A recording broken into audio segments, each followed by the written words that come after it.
Ah, why is that there? Hello, B&Es, it's your favorite pair of cheese, Louise, and today we're playing some more Persona 4 Arena Story Mode. I realize that, like, the stream is, like, branded as Persona 4 Arena Ultimax, but we're not really doing the Ultimax story mode.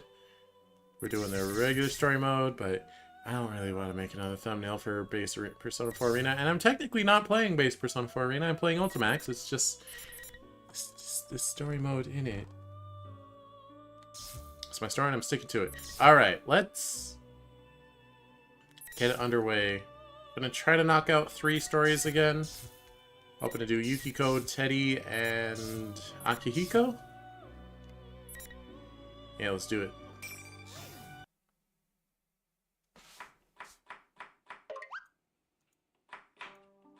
Oh, she's cooking. Oh, here. Yuki-chan, are you okay? Do you need any help? Huh? Aw. No, it's okay. I want to do this by myself. Are you sure? If you need a hand, don't hesitate to ask. Didn't she get decent at cooking by the end of Persona 4? I smile back at our waitress, Kasai-san, and concentrate once again on slicing the carrot on the cutting board in front of me. It's pretty tough to cut. I'm Yukiko Amagi. I'm the only daughter of the Amagi Inn. Some people call the inn a famous local landmark, but to be honest, that description doesn't really register with me. I think people only see it that way because there's nothing else that stands out in this countryside town. I'm getting training from Amagi Inn staff, but the food I'm cooking right now isn't for the customers. Actually, my cooking is, well, not so great. There's no way anything I made would be served here. Good evening. This is the Evening Journal with news for May 2nd. Our top story is on the domestic airline that was hijacked yesterday. We know the story behind that now. It was Labris. Or someone got Labris, or Labris got out on her own. I guess we don't know the full story. Momentarily, turning our attention away from the TV in one of the guest rooms, Kasai-san speaks to me. Oh my, look at the time. Yuki-chan, don't push yourself too hard, okay? Thank you. The latter half of Golden Week starts tomorrow. I usually have to work through it since the inn is so busy during the holidays, but I've been given permission to take tomorrow off. Ding.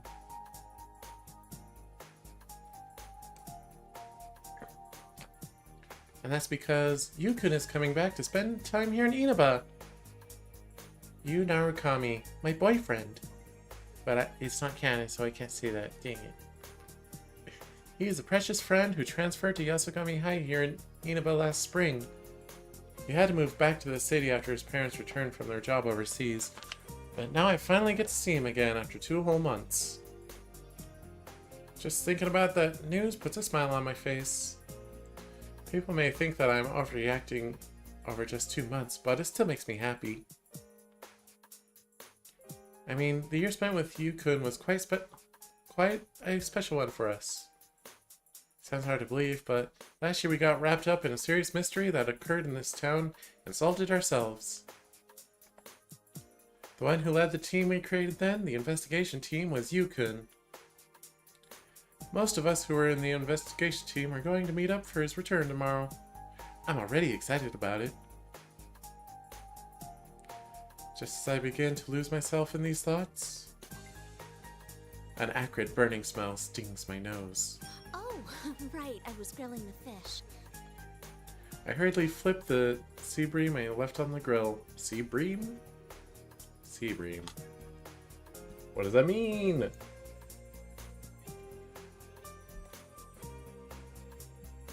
Medium size, convex. So bream is just a type of fish. I see. I didn't know. I've never had bream. It's still good, right? Yeah, it still looks good. I think it'll be fine, maybe. When I look inside the pot, a lot of the water is gone, but the ingredients I put in to boil look soft, so it should be okay.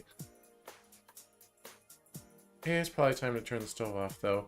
You've been boiling it long enough for most of the water to be gone? Yukiko. Don't do that. I put on the finishing touches and finally take a breather. I hope everyone likes this. It's been a while since everyone in the investigation team got together, so I want to make it seem a little more like a celebration. That's why I began making this box lunch for all of us, but it was a lot more food to prepare than I'd expected. I have a new respect for our cooks. The number of guests we get here every day is way more than the amount of people I'm cooking for. They have to make a lot more food than I just did. I grabbed the largest tiered lacquerware box we have and struggled to cram all the food into it. They say the presentation of the food is important, but I think taste should be a cook's priority. Agreed. The boys will eat a lot. I'm sure Chie will too. I definitely shouldn't skimp. If they eat any. There, all done. An email. Who could it be from? I opened my cell and noticed a familiar name being displayed. Oh, it's Chie. I wonder if she forgot where we're meeting up tomorrow. Chie Satonaka. She's been my best friend ever since I was little. She's also a member of the investigation team. We went through so much together during the course of last year's events, and now we're even closer than before. Sure enough, the email I received was asking for confirmation of our meeting place. That Chie. She must have gotten so excited when she heard the news that she glazed over the details. That's so like her. But there was more to her email. What? The Midnight Channel is on the air again.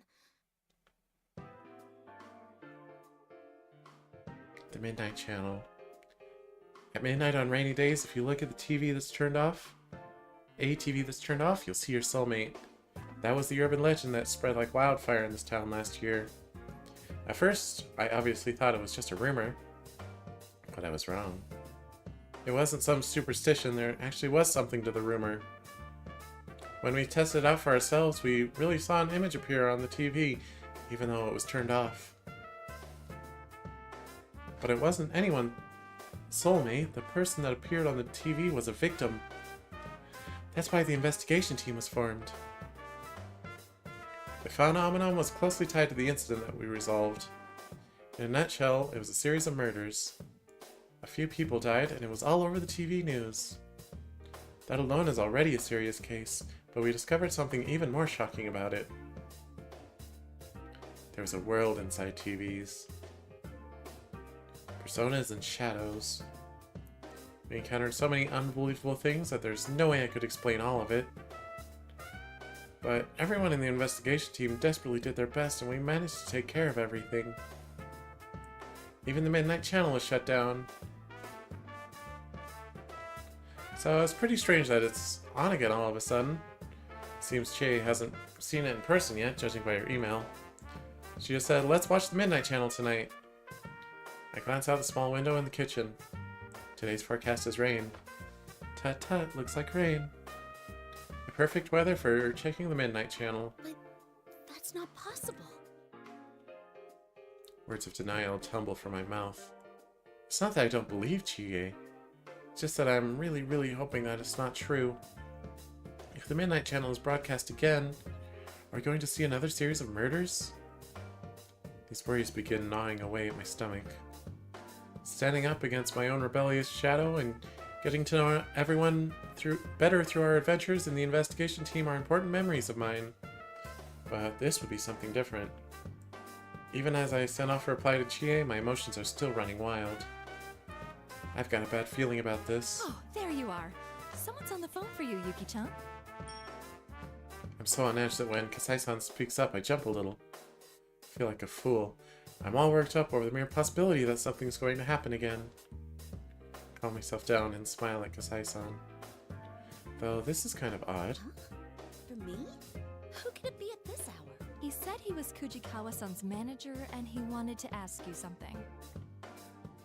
Rise Kujikawa. She's an underclassman from our high school. Not only is she part of the investigation team, but a famous idol and TV personality. Rise-chan took a break from show business while the investigation was underway, but she's been preparing to get back into it since spring. She's been super busy lately. I have no idea why her manager would be calling me, though. Kasai-san jokes that they're trying to recruit me and hands me the receiver. She then ducks back through the split curtain. This isn't helping that uneasy feeling I was having earlier. Take a deep breath and put the phone into my ear. Hello, this is Yukiko Amagi. Oh, I'm sorry to call so late. My name is Inoue. I'm Rise Kujikawa's manager. That's how you pronounce that? Yes, that's what I Inoue? was told. How can I help you? Well, you see, I can't reach Kujikawa. I was hoping you might know where she is. Huh? They don't know where Rise-chan is? Apparently she won't answer her cell and isn't at her grandmother's place or her parents' home in the city. Her exhausted manager told me he was at such a loss that out of desperation he looked up our inn's number and called me since he knew that we were friends. I feel really bad for the poor guy, but I'm sorry, I don't know. the manager on the other side of the phone replies with a downcast "I see." After he apologizes for calling me out of the blue like this, he ends the phone call, but not before asking me to keep Rise's disappearance under wraps.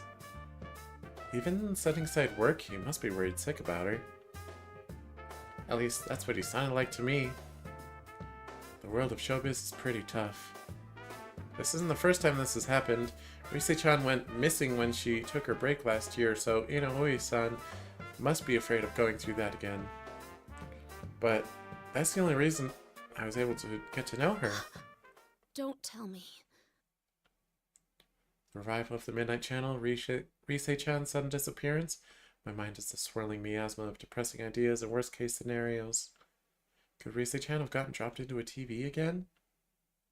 I know that my tendency to immediately gravitate to the worst possibilities is a bad habit of mine, but I just can't stop myself. I open my cell and bring up my list of most called contacts. But my finger stops when I see the name Yu Narukami on the display. No, I can't go running to him with everything. There's no proof that it's happening again anyway. I shouldn't make him worry. There isn't any reason to be concerned about anything yet. Yu-kun is coming back for the first time in a while.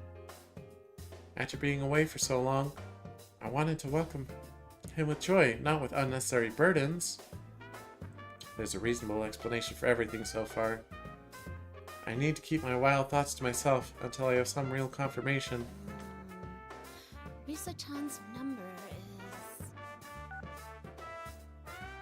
I look for Risa-chan's number on my cell and then press the call button.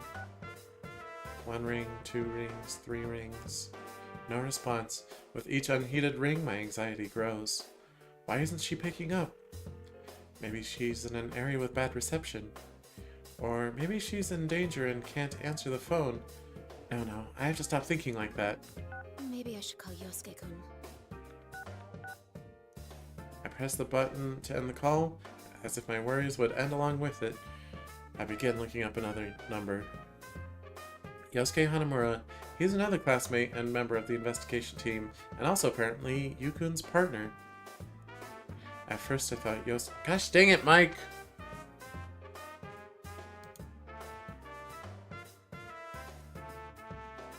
Alright, no mic monitor. Sorry. At first I thought Yosuke-kun was just calling himself that, but it seemed the feeling was mutual now. Considering that he gets along with everyone pretty well, and he's got more friends than I do, he might know something about Rise-chan. Without any other leads, he's probably my best option. I dial Yosuke-kun's number. This time, the call connects immediately. He must have answered his phone without even thinking about it.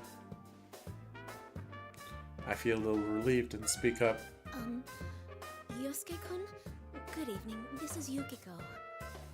I got an email from Chie a moment ago. Yeah, she told me too. About the Midnight Channel coming back, right? Sheesh.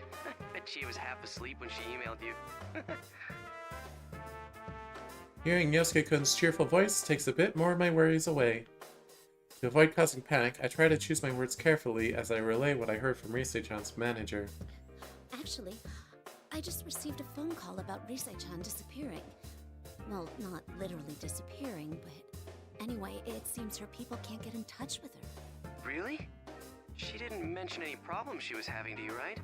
No, I think she would have told us if anything was troubling her. She was busy, but happy to be working. Right. And now rumors of the Midnight Channel coming back. Yeah. I go ahead and tell Yosuke-kun everything Inoue-san told me. I promised him that I wouldn't tell anyone, but I figure that the investigation team needs to know things like this. After all, Rise-chan has been through things with us that I'm sure she would have kept secret from her manager. After we talk about Rise-chan's disappearance, a slightly awkward silence falls upon the conversation. Has Yosuke-kun come to the same conclusion I have? Before I can linger too long, Yosuke-kun breaks the silence with a serious yet cheerful response. Well, let's not get carried away. First, we need to see if the Midnight Channel's really back. There's no use worrying over things we don't know are happening. It's always important to be sure first, right? It's times like these that I once again realize that my friends on the investigation team are wonderful. Yu-kun, who is calm and decisive, Yosuke-kun, who is always a source of good cheer, and it's not just the two of them.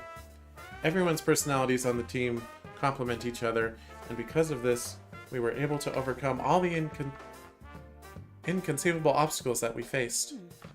You're right. Thank you, Yosuke-kun. I thank Yosuke-kun and hang up. There's no use in getting flustered. First, we need to confirm the current situation, and then think of a plan based on what we learn. Haha, this feels nostalgic. A smile forms my lips as my worries subside a bit. The lessons learned from last year are helping me now. The Midnight Channel airs at midnight. I've got a lot of time to kill until then. Oh, I know. I have to clean up the kitchen. I don't want to leave a mess for our cooks when they arrive in the morning. After I finish cleaning up the kitchen and take a bath, I return to my room. I look at the clock, but it's still not even close to midnight. There's still time. I try reading a book, but nothing is sticking with me. It even feels like time is moving slower. I just want midnight to hurry up and get here. It's all right. I'm sure things will be fine. Nothing will happen.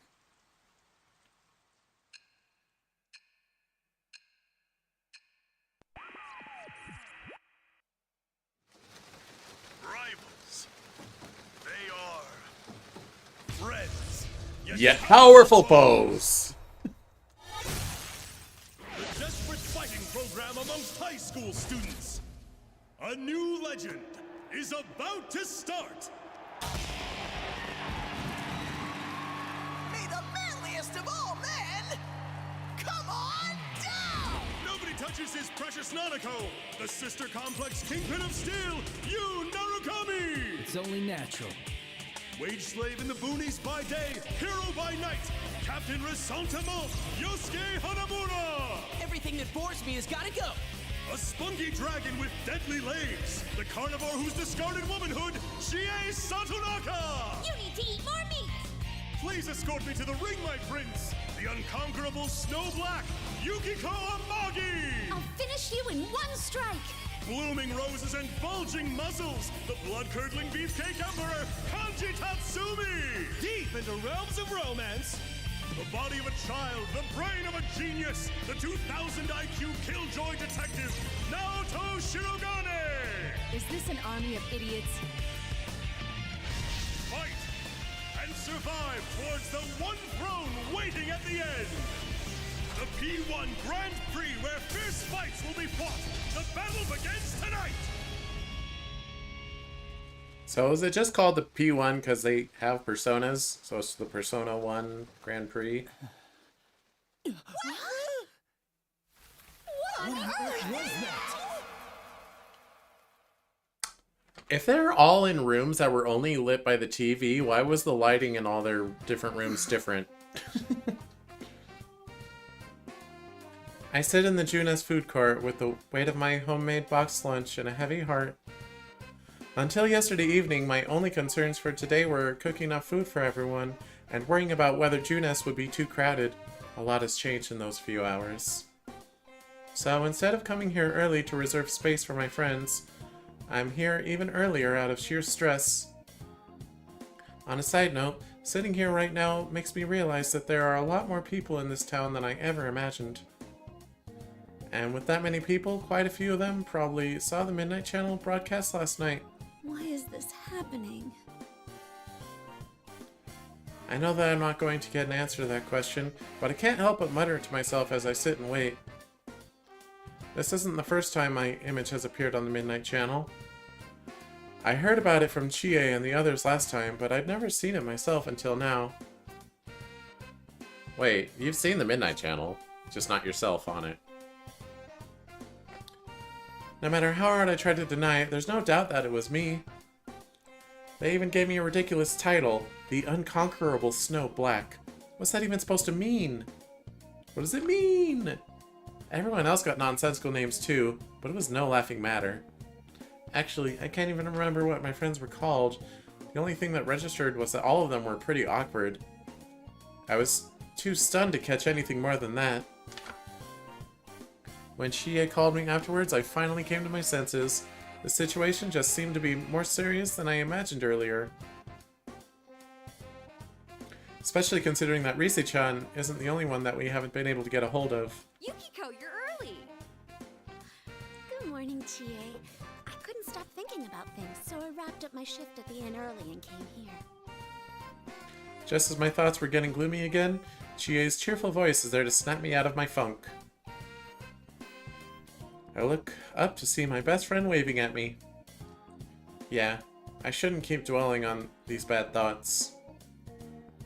It'll all be okay. I'm sure we'll be able to handle this. I reassure myself and show Chie what I brought. I actually made a boxed lunch for everyone. Let's eat it together later. Wow, a boxed lunch? You made it? I shrug and give a wry smile at Chie's reaction. Don't worry, I made sure to taste test it first, so it won't be like last year. I think. Well, you've got a point. We don't want people to keep calling us poison chefs, do we? Ooh, that does smell really good. Oh man, I can't wait to try it. Hearing Chie's delight makes me feel a bit better. I wonder if everyone else will be as excited about my food as she is. Just as I'm thinking about how to bring it up, I hear a familiar, cheerful voice from behind. Hey there, sorry I'm late. I ran into this guy at the elevator. Good to see you guys again. Welcome back! We missed you! The guest of honor's finally here! You're looking well. Welcome back. Should we... Chiosuke-kun and Yu-kun. Chie bounds off, happy as can be, but I'm a little lost in my emotions. Did the game audio just stutter? I wonder how much Yu-kun knows about what happened yesterday. Yosuke-kun is the first to notice what I'm getting at, and casually transitions to the subject. Oh, he already knows about the Midnight Channel thing. He's actually the one who called me up about it. Oh, I see. This has turned into a pretty thrown-together reunion, hasn't it? But I'm glad you came. Yu-kun smiles at my words. That kind smile and calm demeanor, he hasn't changed at all. I'm happy, but there's definitely an elephant in the room. Get it out of here! You know how I feel about elephants. I wish this could be a fun gathering with us all getting together like normal people. My thoughts are interrupted by an exaggerated cough. It's Yosuke-kun. Apparently he was waiting for us all to sit down. After grabbing our attention, Yosuke-kun begins to speak. Well, it sucks that we can't hang out more before jumping into another mystery, but to celebrate our partner's return, I hereby reinstate the investigation team in response to the Midnight Channel going back on the air last night. Oh, the team is back! Just hearing that name again gets me all fired up. Yeah, let's do this! I don't think the applause is necessary. Clap, clap, clap. Yosuke-kun sarcastically teases us for applauding, but after glancing around at everyone, I'm sure we all felt that it was appropriate. I mean, there's no reason for any of us to turn that down. We have friends missing and there's something causing trouble. Of course we're going to help out and get to the bottom of this. After confirming that everyone's on board, Yosuke-kun continues on. Our union is now a full-fledged tactical meeting of the investigation team. Well, let's get cracking. I mean, this is no laughing matter. Alright, I'm gonna go ahead and start skipping dialogue until we get into the TV. Because it's the same. We've seen this. And the only difference is Yukiko's internal monologue, which is not gonna offer much difference. Yeah, she told me she seemed. I'm mashing. Trying to stop me. Yeah. Going by the pattern from last year, it wouldn't... Hey, why Well, Bob, yeah. this then again? I guess we'll... Won't we look at I mean, think, what if we were... like any? Anyway, Yeah. We're all good to... Oh, don't worry.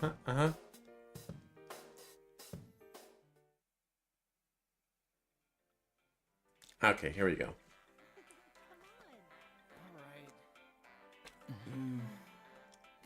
You know, I'm planning on doing the dancing games at some point after this. Holiday, so the store's full of people. And by at some point, I mean, Feel like I'm things gonna are be picking up rotating around town. Mario RPGs, Mega Man games, and Persona spin-offs. You know, it's been a while. Are the dancing games as canon as Arena? Because, like, Q isn't really canon. Or the canonicity is negligible because they all forget. Customers are going And away. it only exists because of weird time travel, space-time warp nonsense. Alternate dimension. Let's go. Alright, in we go. Oh no, it's reverse. From usual? Oh no!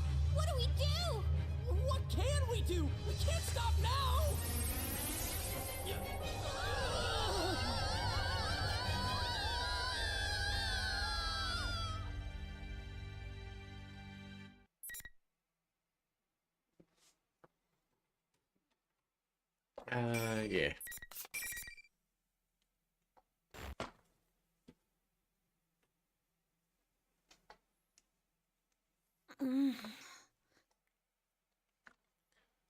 What happened? I was with Yukun and the others, and we entered the TV as usual. And then, where am I? my mental fog clears immediately once the cold sensation against my cheek and back kicks in. Doesn't feel like I'm hurt anywhere. I'm filled with confusion as I get up and look around, but looking around only raises further questions. The scenery looks familiar on a basic It level. looks like an auditorium. But wait, is this our school's gym? I know I'm in the gym at my high school, however the details are completely different. There are mounds of chairs stacked in weird formations everywhere, and everything feels a bit creepy. Then I notice that something even more important is amiss. Oh, where's Chie? Yukun? Hello? Isn't anyone around? I don't see any of them, and no one replies to my inquiries. It seems like we've gotten separated. Usually when we enter a TV together, we all end up in the same place. All of a sudden, something starts gushing out. Smoke? It's white smoke like you see on TV and movies. I take a defensive stance and prepare myself. Considering that I'm inside the TV, I need to be ready for anything. I feel isolated and lonely, but I'm an important member of the investigation team too. Hello! Sorry for the wait. Greetings, boys and girls of Yasogami. The P1 Grand Prix is about to begin. There's no need for manners or courtesy or anything today, so let it all hang out. Tell us how you really feel. Is that Risei-chan? Risette will be your commentator. But first, the General has a few words for you all. Rise-chan was inside the TV too? But something about her seems odd. Despite my perplexity, the big monitor on the stage in the gym turns on when Rise-chan's voice gives the cue. What appeared on it was an oddly dressed... Huh? Teddy? You're all here now. Well then, I'm proud to announce the opening of our very own P1 Grand Prix! P1 Grand Prix? Wait, that sounds familiar. It's the name of the program that aired on the Midnight Channel last night. Where's that cheering coming from? Was it just a sound effect? I don't see anyone here. But ignoring that for the moment, John, you still haven't figured out what's going on? Should I give you a special deluxe smooch to wake you up? Huh? Daddy, those clothes! I'm sorry, but every time I look at you, that hat, it fits you. I saw it once already on the TV yesterday, but I still can't stop laughing. I'm dying here. I've never seen a gigantic hat like that sold anywhere. Just too funny. What's so funny? Are you sure you want to keep laughing like that? I mean, it's her thing. You won't be able to reach your most cherished thing. It's just that outfit. My most cherished thing.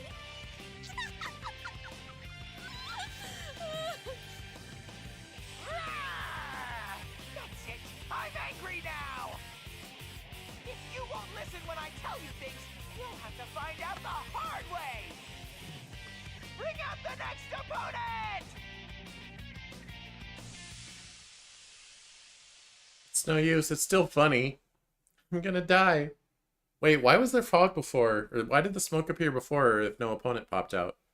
My eyes are tearing up and my abs are hurting from laughing so hard, but then smoke starts pouring out again. Once the smoke clears, I see Yosuke-kun? That finally puts an end to my laughter. Yosuke-kun, I'm glad you're okay. Of course I am. Now let's just hurry up and do this. I'll take this opportunity to overcome the Amagi challenge in a different way. What? I don't understand what Yosuke-kun is saying. He's not making any sense. I'm sorry, I don't understand. Isn't it pretty late to be getting cold feet? You're killing the mood here. Hurry up and get ready, Yukiko. And just to be clear, I'm not gonna go easy on you. Yosuke-kun, what's gotten into you? Don't tell me you really want to fight. Can't you see what kind of mess we're in? We really need to get our act together. Upon hearing my words, Yosuke-kun's face contorts as if he thinks I'm being a wet blanket. It's giving me goosebumps. He's never looked at me like that before. Yikes! Yep, sure enough, Miss Goody Two-Shoes ruins a moment again. You're always like that, you know? Always just going with the crowd. Huh? Oh, sorry, that wasn't it. I meant to say you just jump on whatever the easy way out is. That's not true. You said you thought things over and decided to take over the inn, but I bet you came to that conclusion the same way. I can't come up with a response to Yosuke-kun's words. Saying I'm just jumping on the easy way out? It's true that during last year's incident, I realized there was part of me that just wanted to escape from everything. That I despised being seen as nothing but the daughter of the upstanding traditional family that runs the town's inn. But in the end, I made up my mind to follow in my family's footsteps after all. I was able to defeat those inner thoughts thanks to Yu-kun and everyone else. Yosuke-kun should know that. He was there. So why? You tried to act all high and mighty by saying you were determined, but you were just trying not to rock the boat. It's too much trouble thinking on your own, so you closed your eyes to everything. Isn't that right, Miss Goody Two-Shoes? This isn't reality. This is the TV world. I thought Yosuke-kun's shadow might have come out again, but he doesn't look like one. His voice and eyes are the same as usual. Even his smile is the same. It's Yosuke-kun, the same one who's always chatting away cheerfully in our classroom. But that's... Now there's something you don't see every day. What are you thinking so hard about, Yosuke? What was that supposed to mean? But it's nothing. What? Come on, you can tell me. Here, I'll help you with whatever it is. Huh? What's this piece of paper? Hey! Chie's swipe is much faster than Yosuke-kun's shocked, spastic attempt at defense. This is... Oh, this is for our guidance counseling. Look, I'm the main character even in the past. I still get the highlight thing. Hey, don't look at that! Oh, so you're having a hard time deciding on your future. Can it? Anyway, what about you? Come on, Chie. Knowing you, it must be something incredible, right? Yosuke-kun snatches the blank guidance counseling form back from Chie's hands and lashes out at her. Unfortunately for him, she answers with no hesitation. Ha ha ha! Very funny. I'm all set on what I want to do. That sounded like you meant it. Did you think I was lying? That's pretty rude, you know. I'm totally serious about it. Seriously? What about you then, Yukiko? Are you gonna take over the inn after all? I nod in response to the question as the conversation shifts to me. That's the plan. I gave it a lot of thought, but in the end, that's what I'm going with. Does that make me the only one still undecided? It's impossible. But man, that's amazing, Yukiko. Next to Chie and her whatever pops into my head, I can tell you're set on this.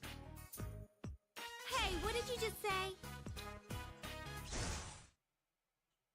Those memories of Yosuke-kun supporting my decision so enthusiastically make my shock in this moment even greater. Is that how you really feel? That I'm just taking the easy way out? No, it's not an easy way out. Sure, fine. It's useless talking about it. An idiot like me wouldn't understand what a goody two-shoes like you thinks. Let's decide this with an easier way. Come, Jiraiya! Yosuke-kun summoned his persona. A persona and a shadow are one and the same, so they cannot exist at the same time.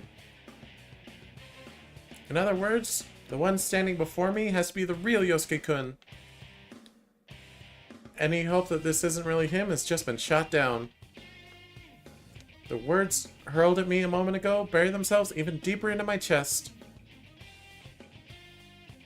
I want to talk things out with him, but it doesn't seem like he's willing to listen right now. Then... Come, Konohana Sakuya.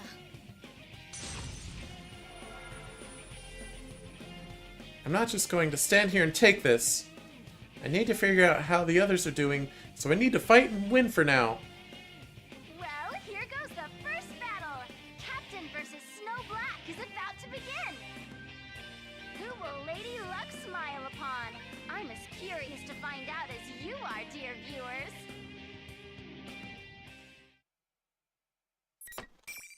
Let's go. I didn't play the Persona 4 characters very much in Blaze Blue Cross Tag, but I feel like among them, I liked Yukiko the best. That might just be character design bias, but... Finals. Oh. Hey, come here, you loser.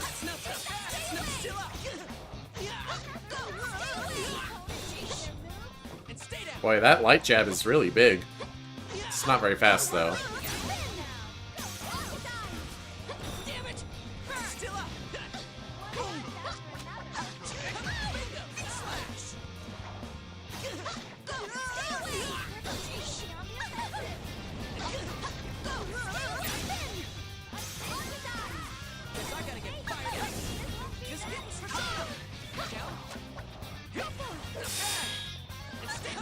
Oh.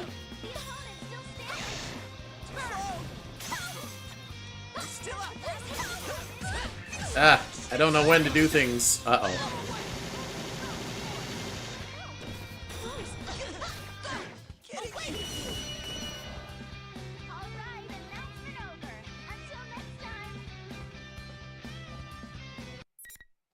Alright then.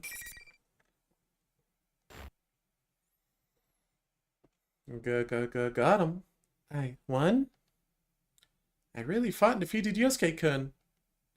Teddy's cheerful and joyous voice reaches my ears as I stand stunned in silence. Now that was one relentless battle! This is what makes the Grand Prix so spectacular! Where are these voices coming from? I search the surrounding area to find the source of the cheering. All around us are students in the uniforms. No, that's not right. These things are human-shaped, but they're definitely not humans. We're surrounded by them, and they're all cheering. That reminds me, I think these things were there when I was fighting Yosuke-kun as well. Is this some kind of special effect that Teddy is using? Or, considering that this is the TV world, are they shadows? They're just watching and cheering, but they don't really seem hostile. Nothing is staged or worked, folks! Yuki-chan, make sure you let your fists do the talking in the next fight, too! Staged or worked? What do you mean worked? Like practiced? Like they worked on it? The strangely dressed Teddy makes his weird announcement and the monitor turns off. Rise-chan announces a 10-minute break over the PA system. I try talking to her, but she won't answer no matter what I say. Everyone's acting so oddly. Yosuke-kun stirs and gets up. Oh, Yosuke-kun. I'm sorry I didn't go easy on you. Nah, I really am worthless scum. I'm sorry you have to put up with me. Huh? Yukiko, I understand what you wanted to say, but I need a moment. I don't think my heart can take any more right now. Nani? Yosuke-kun is still saying things that don't make sense. It's like we're having two entirely different conversations. And he's acting different than he was before. Yosuke-kun slaps both of his cheeks and then turns toward me. Alright. I think my heart will be okay. Yukiko-san? Are you hurt or anything? Huh? No, I'm fine. But Yosuke-kun, are you sure your heart's okay? You look pretty shaken up. That ain't... I mean, that's not true. Huh? He's still acting a bit odd, but I feel like I'm actually having a conversation with Yosuke-kun this time. I suggest that we talk about what's going on, and he agrees. What exactly happened a moment ago? After some talk, we both agree it was strange that the world inside the TV had changed from beautiful scenery we last remember to Yasogami High. Then we discussed the changes in Teddy and Rise-chan. Additionally, Chie and Yukun entered the TV with us, but neither of us had seen them. What is going on with the TV world? Damn it, I wish we had something to go on. I did notice that there were some shadowy people around us while we were fighting. They don't seem hostile, but it's still eerie. Those silhouettes weren't in the TV world last time we entered it. Yeah, they looked like students or shadows. Though they were too well behaved to be the kind of shadows we're used to. Well, if they're not going to attack us, we can leave them alone for now. Oh, another thing. Teddy said that if I don't fight, I won't be able to reach my most cherished thing. Most cherished? Like something that's really important to you? Oh, maybe he meant me! I doubt that. Who knew a gentle denial could hit so hard? But seriously, what was Teddy talking about? I didn't bring anything important to me into this world. Oh no! Could it be... The box lunch, it's gone! Really? I know I had it in my hands when I came in here, but now it's gone! I look around frantically, but there's no trace of it. Oh no, did I drop it somewhere? You brought the box lunch with you into the TV dimension? Why would you do that? When? Where? Did I drop it when we entered the TV? I'm sorry, Yosuke-kun. I need to go look for it. Huh? Look for what? Hey, Yukiko, you can't go alone. It's too dangerous. I feel bad ignoring Yosuke-kun, but I can't tell him what I'm looking for. I made all that food to surprise everyone with, after all.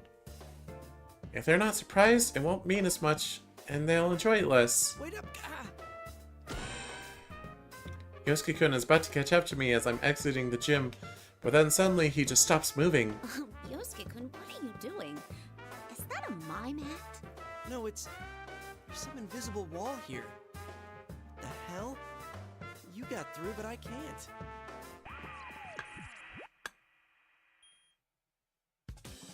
As Yosuke-kun makes herky-jerky weird poses, the monitor behind him comes on. What appeared was... It's Teddy in that silly-looking hat again.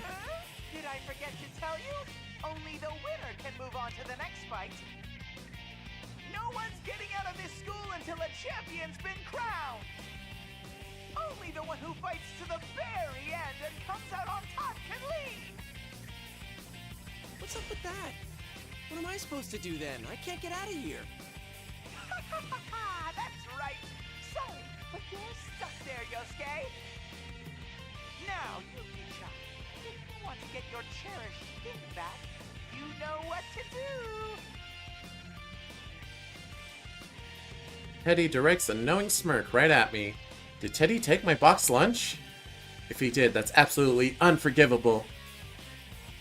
To others, it may just be an ordinary box lunch. But I was proud of that food. I wanted to show everyone how much I've grown since last year, and have them enjoy the fruits of all my hard work. I put my heart and emotion into making that box lunch. If all that work was taken away from me as a joke, there's no way I can just let that slide. I'm sorry, Yosuke-kun. I have to go. Wait, you're seriously ditching me? Yukiko! Yukiko! Is this for real? What am I supposed to do if I have to take a leak?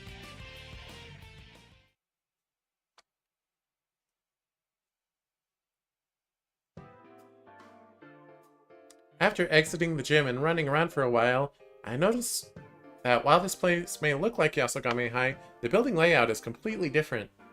Occasionally I bump into invisible walls like the one Yosuke-kun ran into, and I can't continue on the path I was taking. It doesn't look like I'll be joining up with Yukun and Chie here. Can't believe I lost my box lunch in a place like this. Where in the world could it be? Did anyone lose something? Huh? That voice wasn't Teddy or anyone else I recognize. And it wasn't one of those silhouettes either. Silhouettes don't talk. It was distinct and echoed down the halls. It's a girl's voice. When I turn to look, I see a girl wearing a Yasogami High uniform looking around. I don't recognize her, but I recognize the bundle she has in her hands. Excuse me, that's mine. You dropped this. You're a careless one, ain't ya? You want to be more careful. Huh? Oh, thank you. She's got a serious tone to her voice and a very distinct intonation in her words. I don't remember anyone like this at our high school. I'm curious as to who she is, but there are more important things to attend to. The girl before me doesn't seem like she is going anywhere, so I'll chat with her after I checked on my box lunch. It's a bit rude, but it should be understandable in this situation. I hurriedly begin opening the bundle.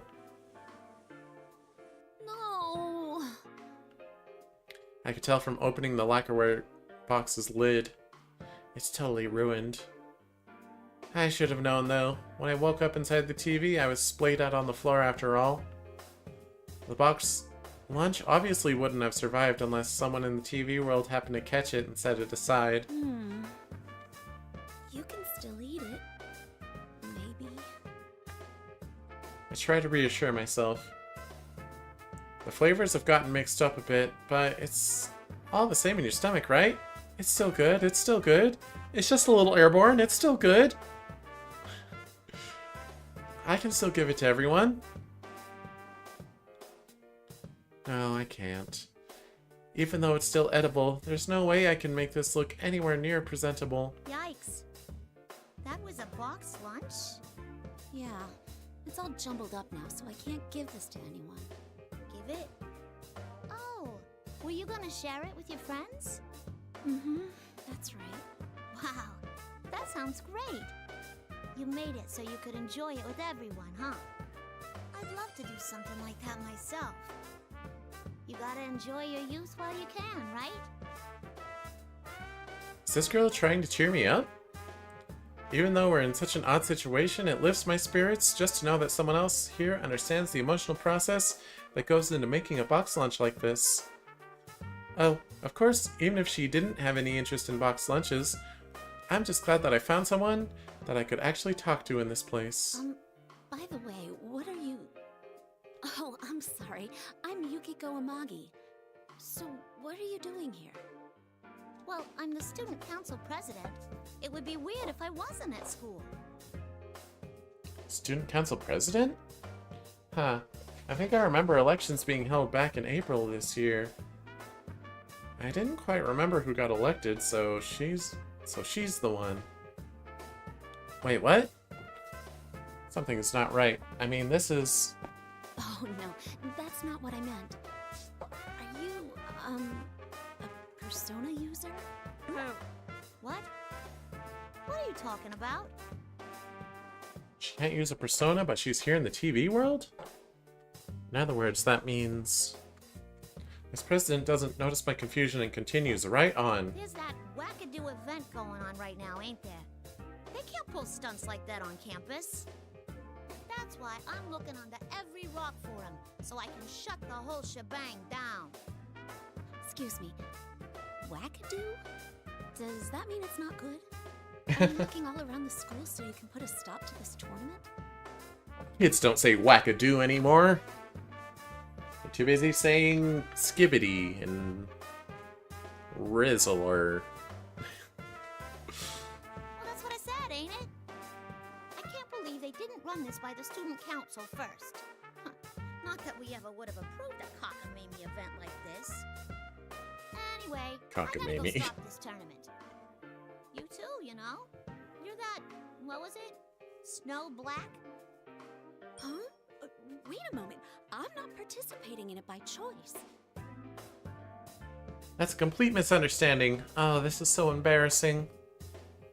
Miss President seems quite surprised by my words. Is that true? Well, you do look like a serious student. I can't believe they're even roping normal students into this. You should get yourself home and leave the rest to me. Huh? Wait!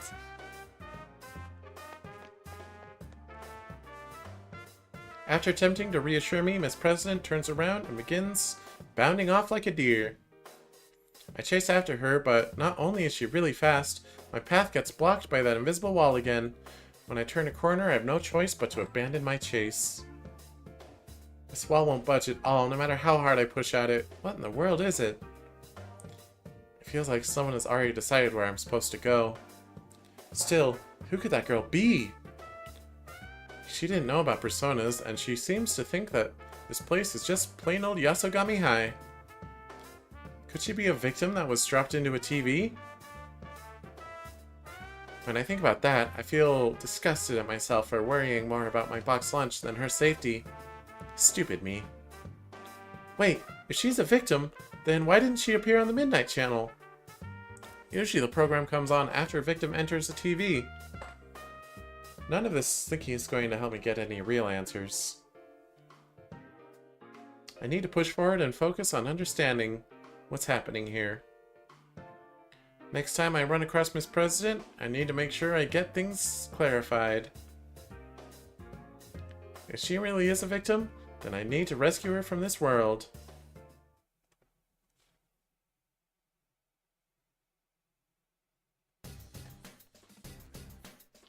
I proceed on, although the invisible walls are constantly showing my progress. Slowing, not showing. I noticed that one locker, it has eyes on it. It really reminds me of the stickers in Splatoon 3 that you can put on your locker. Which, I mean, seeing it here, I assume that's just like a thing, and Splatoon is mimicking it. Yeah. Eventually, I reach the entryway. It seems familiar, yet also completely unfamiliar to me. Familiar, yet unfamiliar. Seeing a replica of a place I know so well in a form that is so different is really creepy. Are you looking for something, Yuki-chan? Oh, I bet you miss me so much that you're looking high and low for me. Teddy appears on the monitor hanging from the ceiling, still wearing his strange outfit. I don't think it's funny anymore. I'm pretty angry. Teddy, you better stop this right now or else. Aw, are you in a bad mood? I was looking forward to you trying to score with me. But, no matter how mad you get, the battles won't stop. Your fate is to fight and fight and fight to the bitter end, Yuki-chan. So you'd better make up your mind. Now bring out the next challenger!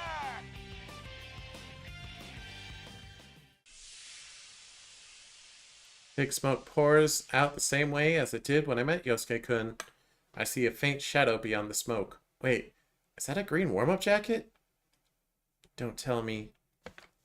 Yoo-hoo, Yukiko! What are you so upset for? Chie, thank goodness you're okay. I was worried with all the strange things going on in here. I'm so glad that Chie is safe. The anger and tension I was feeling moments ago drains away. There's much I want to discuss with her. Teddy and Rise-chan's odd behavior, my poor box lunch. No, that could be left for later. I found Yosuke-kun in the gym, so all that's left is to find Yu-kun and head for where Teddy is. Right now we need to think about joining up with everyone. Just when I'm about to say how reassuring it is to have Chie with me. What? I don't want to do that. Huh? Chie? How come I have to help? Just so you know, I'm having a blast with this P1 Grand Prix. You're always like that, Yukiko. You just assume you'll get your way. Couldn't believe my own ears. The Chie before me is the real Chie, but it's the same as with Yosuke-kun. She's belligerent and saying offensive things. So belligerent. Crepuscular, belligerent. But she's nothing like a shadow. Chie, my best friend, is saying horrible things to me. Have you ever thought about the problem you cause for others? You may not realize, but you completely rely on us. That box lunch you brought today is a perfect example. Nobody ever said they wanted you to make them one. No, I didn't mean it to be like that.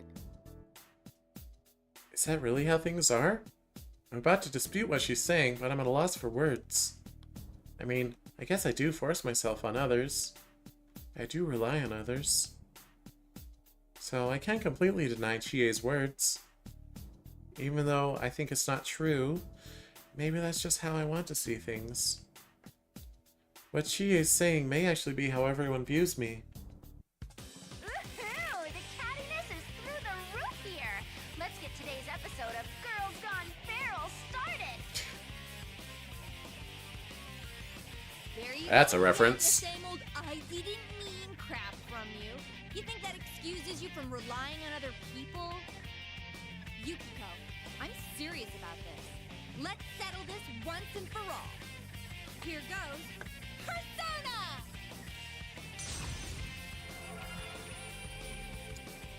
Chie takes a fighting stance after hearing Rise-chan's voice blaring from the speakers. I don't want to fight, but Chie's even summoned her persona. This whole situation just doesn't make any sense. But I can't just allow myself to get beaten up in the senselessness either.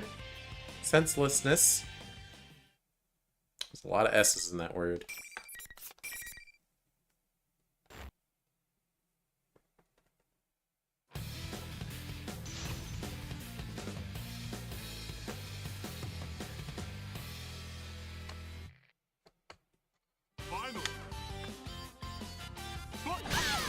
Ow!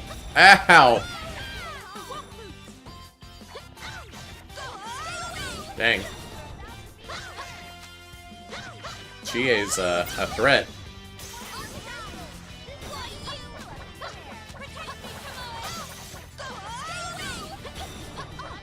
Oh, I can zone very easily.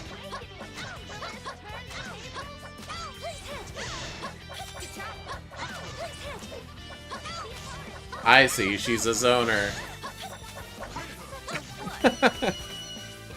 Wow. I've never seen such easy zoning in a fighting game. Literally mash triangle. And sometimes circle. Obviously, that's not like meta gameplay or anything, but...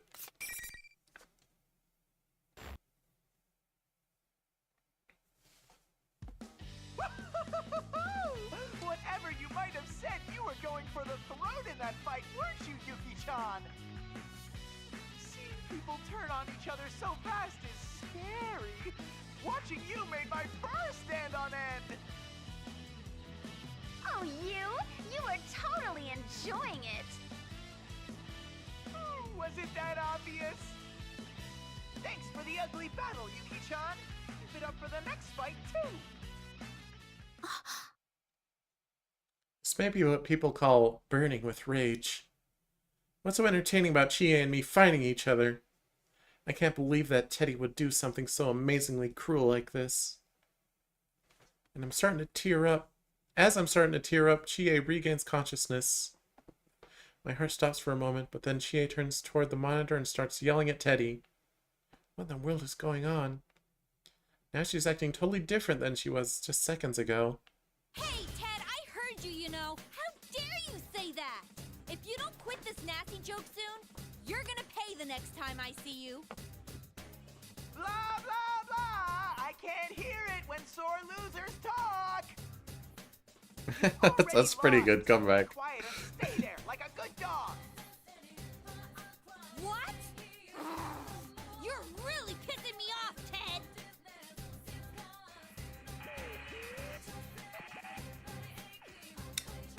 Just like, what's that? I'm sorry, I can't hear when sore losers are talking. Teddy completely ignores Chie, who's about to jump at the monitor, and kills the broadcast before she can get a satisfactory comeback. I have no idea what to think right now. This Chie right now is 100% the Chie that is my best friend. But she's the same Chie who was here before the fight. She's not a shadow, and I don't think she got replaced when I wasn't looking either. Chie? Oh, sorry, Yukiko. I think I went at you a little too hard. Wait, huh? Are you back to normal? Oh, thank goodness. I'm so sorry. It must have hurt so much. Huh? Back to normal? Oh, that stupid Teddy. There's no way Yukiko would say those things. What? There's no way I would say such things? I don't remember saying anything to Chie back there that would get anyone this upset. Our conversations don't feel like they're matching up again. Something's not right. I'm sorry, too. Huh? Oh, no, you don't have to apologize. It's Ted's fault for setting up the tournament, not yours. Actually, what is this Grand Prix thing? Teddy and Risa-chan are both acting so weird. Never mind why they do it, I don't even know how. There's no way those two could pull it off themselves. Chie is right. This situation is too complicated to be a practical joke that Teddy and Risa-chan are playing on us. The only time a new place would be created inside the TV world is when a person gets dropped into it, right? After thinking for a moment, I decided to tell Chie about the girl I met earlier. Everything from how she found my boxed lunch, how she hasn't realized that this world is inside a TV, and how she has not appeared on the Midnight Channel. Really? Huh. I guess we'd better keep an eye out for her. A ponytail and a Yasugami High uniform. Okay, I can remember that. Hey, Yukiko. Is that your boxed lunch you're holding? We had a pretty intense fight back there. Is it still okay? About that.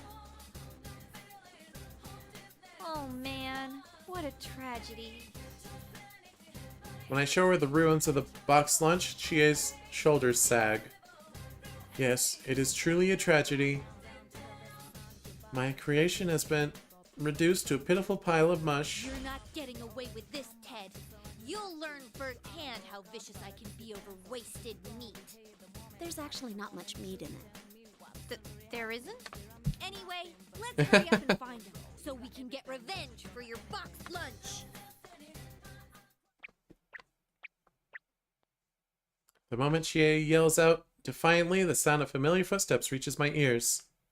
Chie notices too, and we both turn that direction. Come on, let's hurry! Let's go! Whoa, Teddy, quit pulling!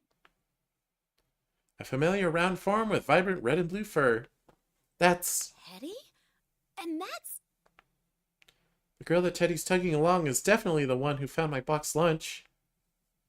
The two of them don't respond to my voice, and they rush off toward the practice building. What are they doing together? Don't tell me Teddy really is behind this tournament. Yukiko, you gotta hurry after them! Wasn't the girl with Teddy the one you were telling me about? Yeah, let's go, Chie. I thought that she would respond with an energetic yeah. That wasn't the case. I can't though, that's why you gotta hurry! Huh? For a moment, I think she may have suddenly reverted back to the Chie that I fought. Ugh, it's that stupid Grand Prix rule! I lost, so I'm stuck here!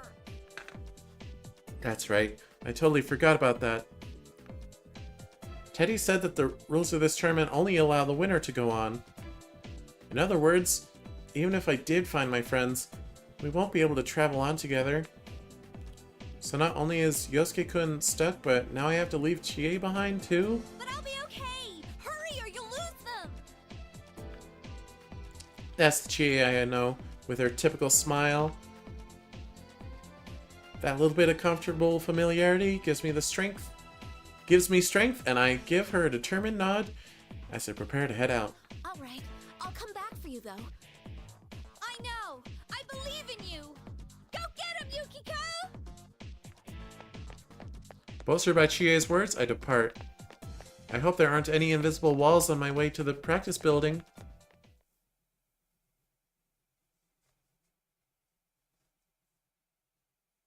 Like I keep saying, you have to believe me. Why won't you understand? When I enter the practice building, the first thing I hear is Teddy's voice, but I don't see him. I follow the sound, and it seems like it's coming from the music room. Huh? And suddenly Yuki-chan's here! You're Yukiko-san.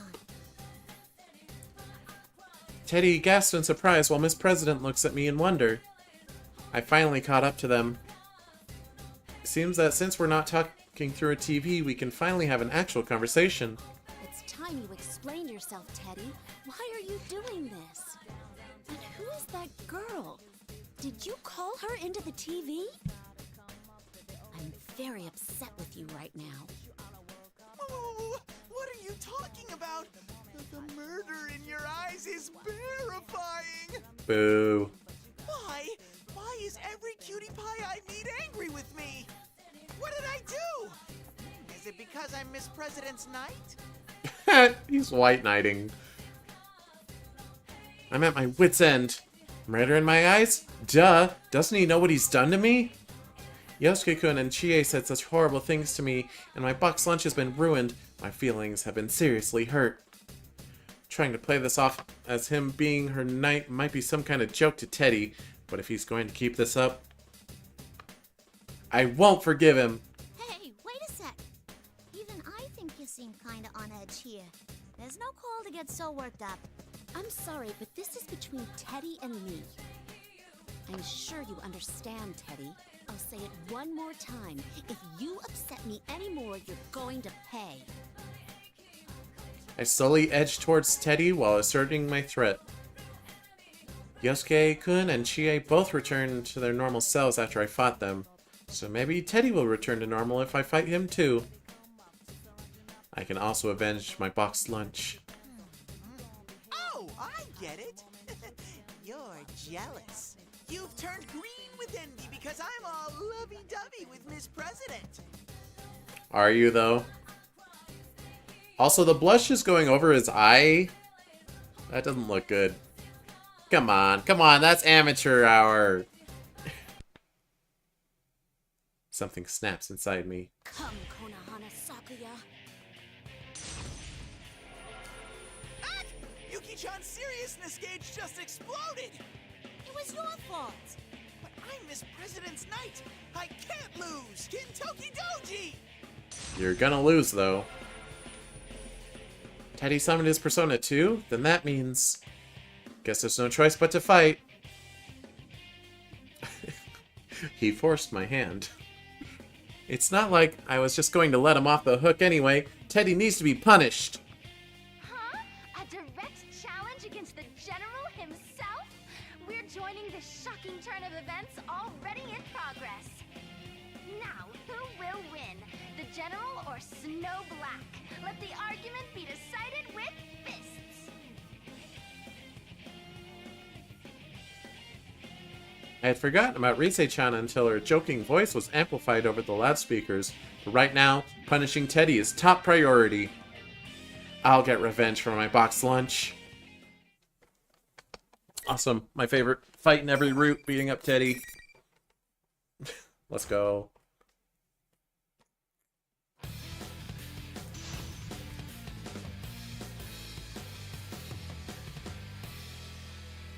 So, Teddy has a title, too? It's the General? The Beast in Heat. Oh, okay, well.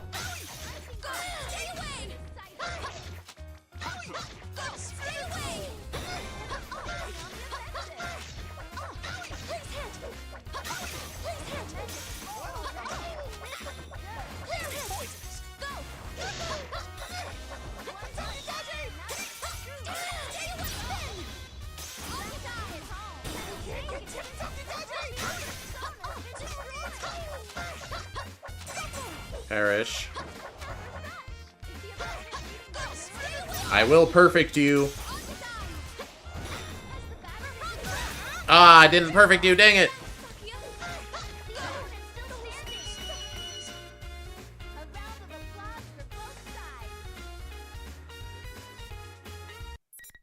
Man. What kind of zoner can't perfect someone? What the heck? Phew. I feel a little better now, I think. Teddy should go back to normal, just like Yosuke-kun and Chie. I turn towards my poor lunch and think I've avenged you. I've avenged you. Infinity War. Then again, a box lunch's long-cherished desire is to be eaten, right? It won't be fully avenged until it fulfills its purpose. What's inside is completely mixed up. It looks pretty bad, and all the flavors are probably mixed together too. It smells good. When we were at the food court... It smelled good when we were at the food court, but right now it's smelling a little... No, quite different. But maybe, just maybe the taste is... I wonder if it's still edible.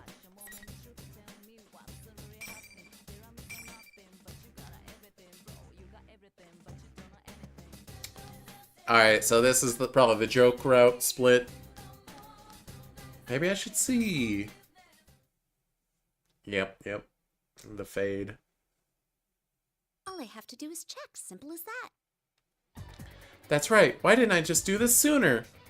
I could taste it myself, but I know I'd be too lenient of a critic.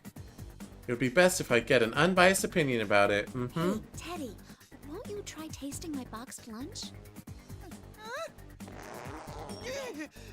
Yuki-chan? No, not that! Is she just like dumping it into his suit? This won't hurt a bit. What are you doing? Haha, don't worry, Miss President. It'll be alright. It'll taste great. I think. I ignore Teddy's struggle and open up the zipper. I pour the contents of the box lunch into him.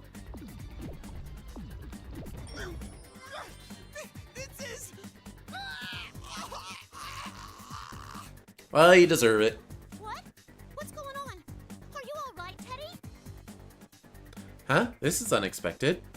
Teddy's body starts shaking and he's making a rattling sound. He couldn't even move a finger before, but now he's bursting with energy. Incredible! I didn't know my boxed lunch had such powers. No matter what kind of shadow is lurking here, there's no need to fear as long as I have this. I should go feed it to everyone.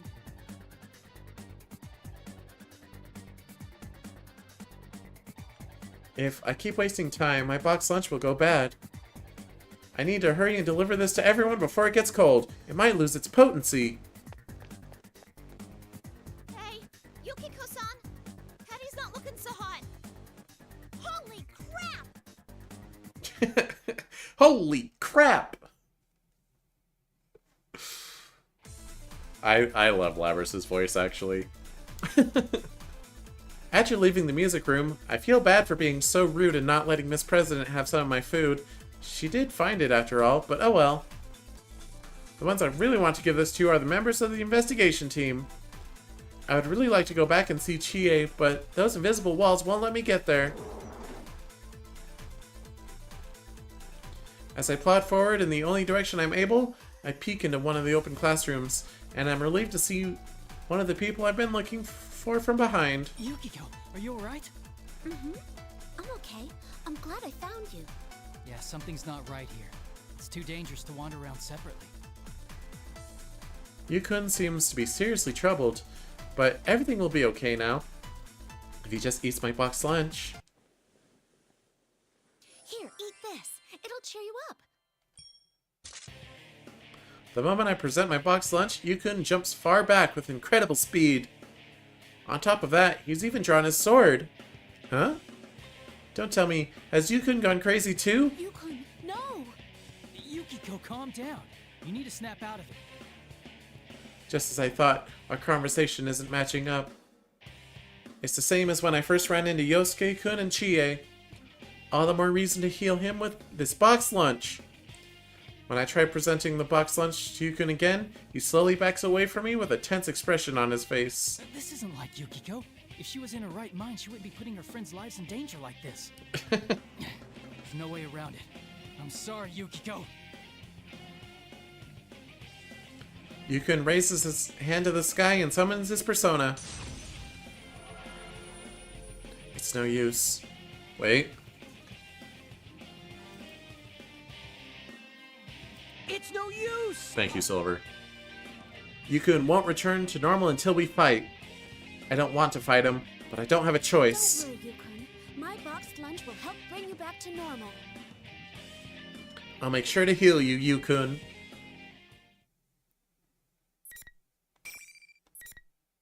Wait. Rotate. So I can just reload for the other route.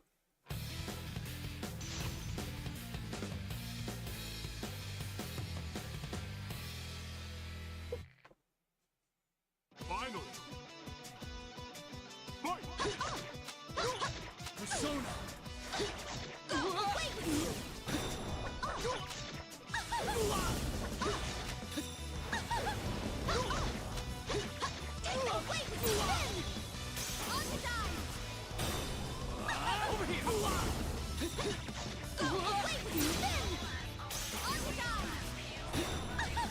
Over here! Yeah.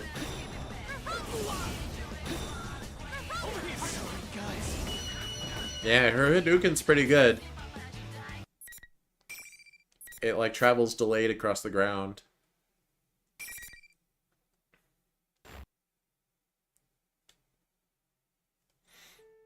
Yukun has fallen flat on the ground, face first, and isn't moving an inch.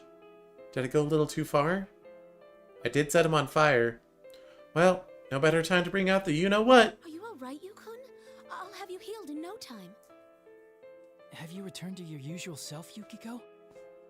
What are you talking about? Now, I brought a boxed lunch. You need to eat it. Impossible.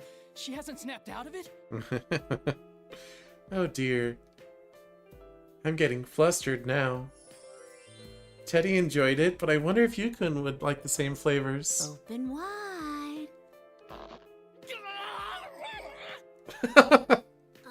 Is it delicious? There's more. That was good delivery.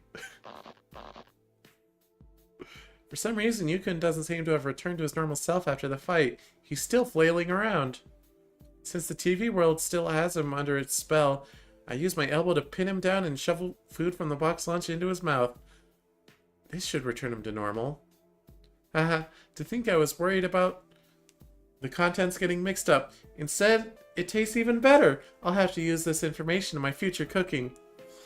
Maybe I don't even have to cook everything separately. I'll save so much time. I wonder why none of our cooks told me about this secret.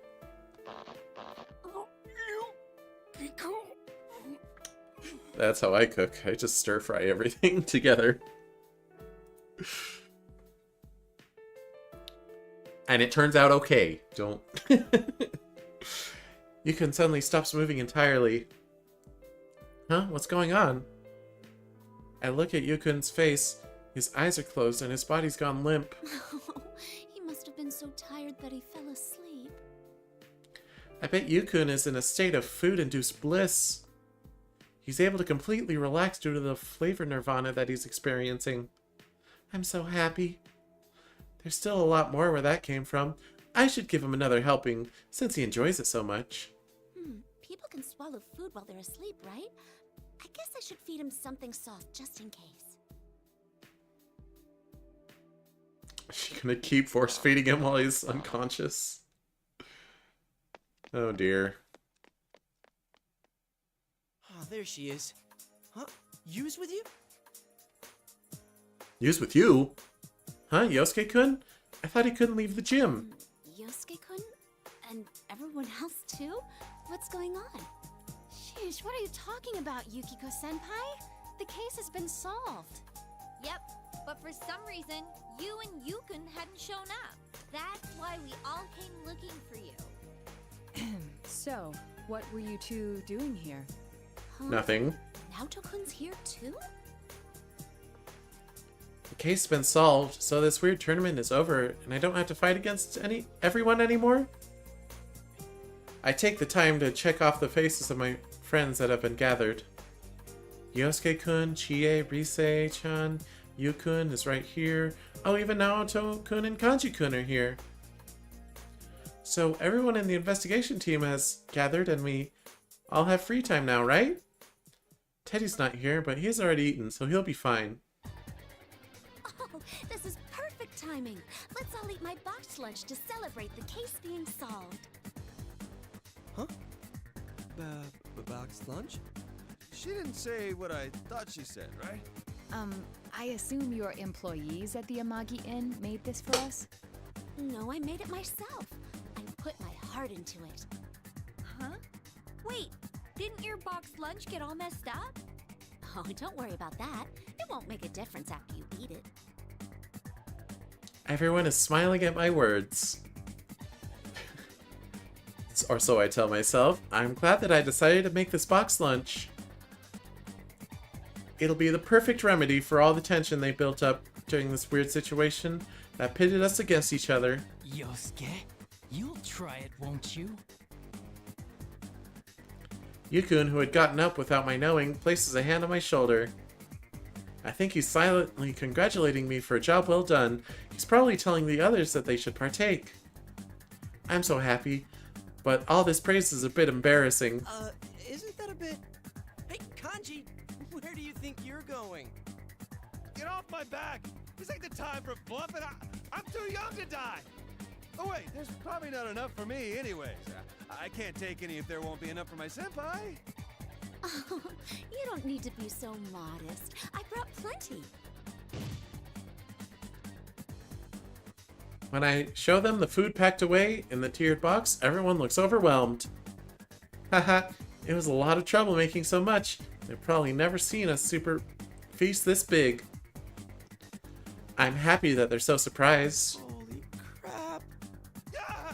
Come on now. I want to see clean plates.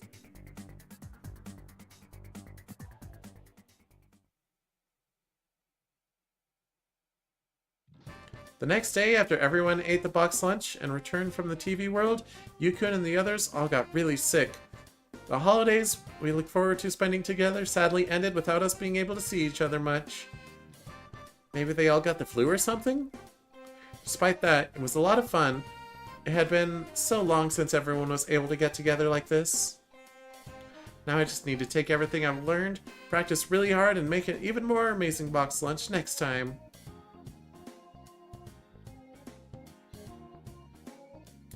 I can't believe she made fun of my lunches that I made. Ridiculous. But that ending's non-canon anyway, so,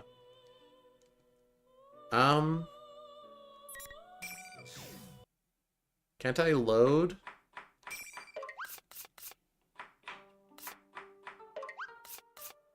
What's the point? Here.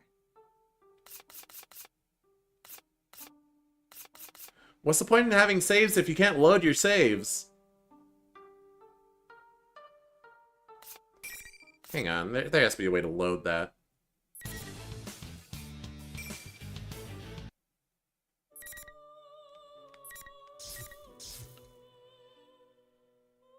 Bookmark. There we go.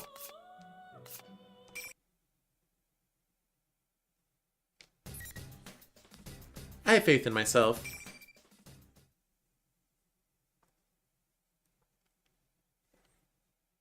No, now's not the time for that. I've been allowing myself to get caught up only thinking about myself and worrying about my food this whole time. I need to focus on more important things like saving Miss President. Are you okay, Miss President? Are you hurt? Teddy didn't try anything funny, did he? Yukiko-san, you... Miss President's voice trails off as she stares at me. What is it? Oh, I used my persona in front of her. I was so furious at Teddy that I didn't even think before summoning my persona. From an outsider's perspective, that fight must have seemed like I was actually practicing in the tournament thing, participating. How can I explain this? I get that you were angry, but you just had a huge fight right in front of me. And after I told you to go home, what are you doing still at school? I'm the student council president, you know? You gotta leave this stuff to me. That's not what I expected to be scolded for. Does she really not find her personas odd? Maybe she's confused because she's entered this world. But I can't save Miss President without having her trust. I can't have her disliking me or becoming suspicious of me. There's no way she'd believe me if I tried to tell her that she's inside of a world within a TV. I need to find a way to gain her trust first. I continue to choose my words carefully to make sure that I don't anger Miss President. Oh, I'm sorry. I was just worried about you. Also, Teddy here seems to be the host of this tournament. Oh, you thought that too? Yeah, I was fooled at first. But after talking to him, I don't think that's true anymore. Huh? What does she mean by that? Teddy's not the host of the tournament? Can you explain? Miss President nods and begins telling me why she's been with Teddy. At first she thought that Teddy was the host and asked him to stop the tournament. However, according to him, the Teddy on the TV is an imposter called the General. As she tells me this, I glance over and realize that Teddy isn't wearing that funny caper hat. Considering that it's only a hat and cape, it wouldn't take much time to change out of that costume, but... this isn't good. Now I'm the one who doesn't know what I'm supposed to believe. When she sees my confusion, Miss President wakes up the unconscious Teddy and says, "It'll be quicker if you just ask him yourself." Hey, wake up. Get a grip on yourself. Ain't you supposed to be my knight? Whoa! A cutie pie's trying to score with me? Teddy! Okie dokie! I'll make you unconscious again. Up and ready for your wake-up kiss! Teddy, did you need me to punish you again? Yikes! I was just joking. I'll be good. All right, then tell me what's going on. She said that the Teddy hosting the tournament wasn't the real one. But in that case, what have you been doing all this time? Yuki-chan, you believe me? Of course. We're friends, aren't we? Though that does depend on what you tell me. You don't give an inch! Correct. I really do want to believe him, but considering how many things seem odd inside the TV world, I can't be making any assumptions. After hearing my demand, Teddy pulls himself together and tells me everything that's happened up to now. He explained that he had noticed something abnormal in this world and came to investigate way before we figured out anything was going on. And that fake Teddy was already here when he arrived. How he met Miss President and was falsely accused of being the culprit. And how he's been fighting all this time to protect her since she can't use a persona. That we know of. It doesn't seem like he's lying. I believe Teddy. Thinking back to what Chie said, no matter how much he might enjoy pranks, there's no way he could have done something this complicated. And he would never enjoy making all of us friends fight. Same goes for Rise-chan too. And if General Teddy is a fake, then that Rise-chan who's doing those broadcasts may be a fake too. I feel bad for ever doubting my investigation team friends. Okay, I understand now. I'm sorry I doubted you, Teddy. See? Did you hear that, Miss President? Yuki-chan believes me. So she does. Alright, what the hell? I'll believe you too. Truth to tell, you're so immature that I can't see you putting this together. Whoa! Such high praise! I can tell you really trust me, Miss President. It wasn't a compliment, numbskull. Good for you, Teddy.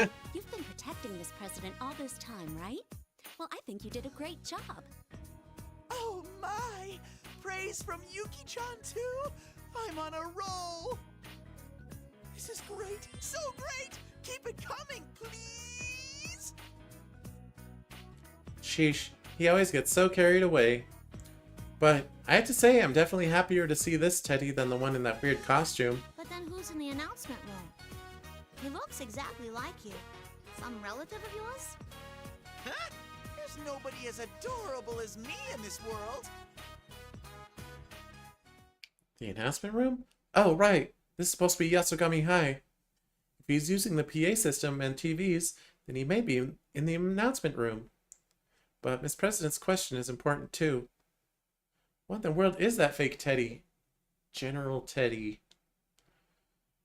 The first thing that crosses my mind about it would be Teddy's shadow, but Teddy was able to use his persona a moment ago, so that can't be it.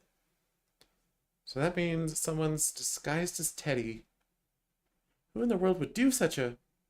I was thinking in circles until now, but maybe I found the answer. Hey, this is just a thought, but if someone has made themselves look exactly like you, Teddy, couldn't it actually be Miss President's shadow? Huh? My shadow? What's that? I'm not sure how to explain it, but... I hadn't told her anything yet. I didn't want to frighten her. But I think she can probably trust me now. I need to explain the situation in full. Tate and I both give Miss President our understanding of what's been going on. We tell her that she's been trapped inside a TV and is currently in another world. How the shadow, a side of one's heart that they don't want to admit, can come out of someone materialized in this world. And finally, how there are cases when the real person is attacked by their shadow. I explain it all as simply and as plainly as I could put it, but Miss President does that confused head tilt thing again. Yukiko-san. Like a dog. Are you doing all right? Like, in general? You can open up to me if you want. Oh, no, I guess even though she trusts me, bringing up such an unbelievable story makes it sound like I'm delusional. After all, when I was dropped into this world for the first time, I didn't understand or believe what was going on either. But I can't give up. When I explain things once more to try and get her to believe me, Miss President reluctantly nods. Come on. A world inside a TV. Shadows. Sounds like a big old fairy tale to me. Anyway, you've gotten dragged into a pretty bad mess, so I want to help you get out of it. Oh, that reminds me. I don't even know her name. How thoughtless of me. I'm sorry. May I ask your name? I only know that you're the student council president. Huh?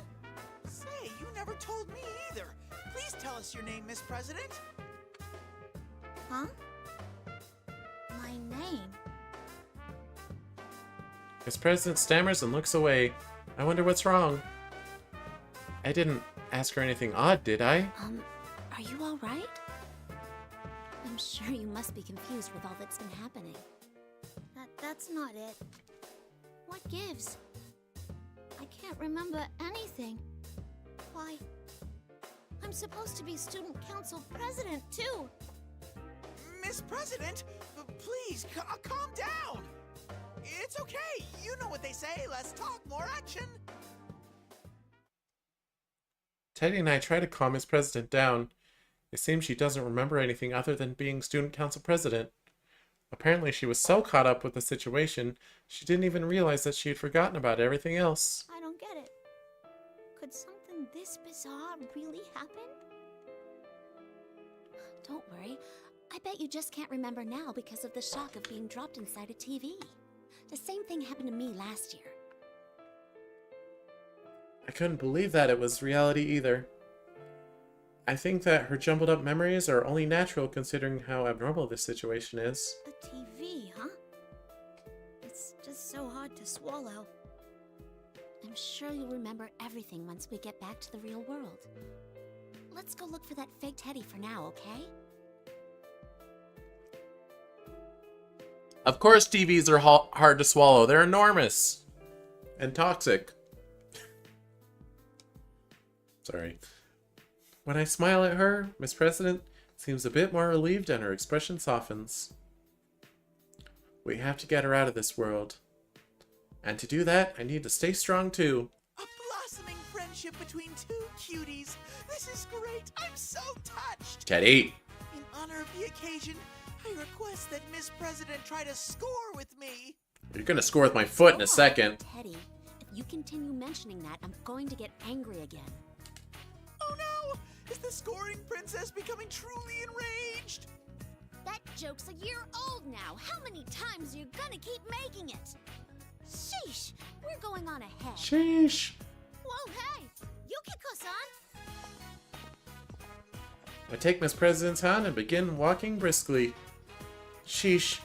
He still brings up that stupid joke even though it happened a long time ago. That was what my shadow said, not me. Oh wait, my shadow is how I truly feel. In any case, that's not what I'm really like. I would never try and be a scoring princess. Wait for me! Yuki-chan!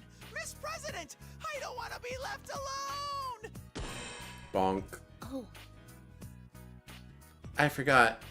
This tournament's rule dictates that only the winner can move on. So much has happened that I forgot I just beat Teddy in a fight. He'll be fine. Plus, knowing Teddy, he won't stop hitting on us or bringing up that scoring princess stuff. I don't want Miss President to get the wrong impression of me, so I ignore him and head off for the announcement room. Direct Teddy.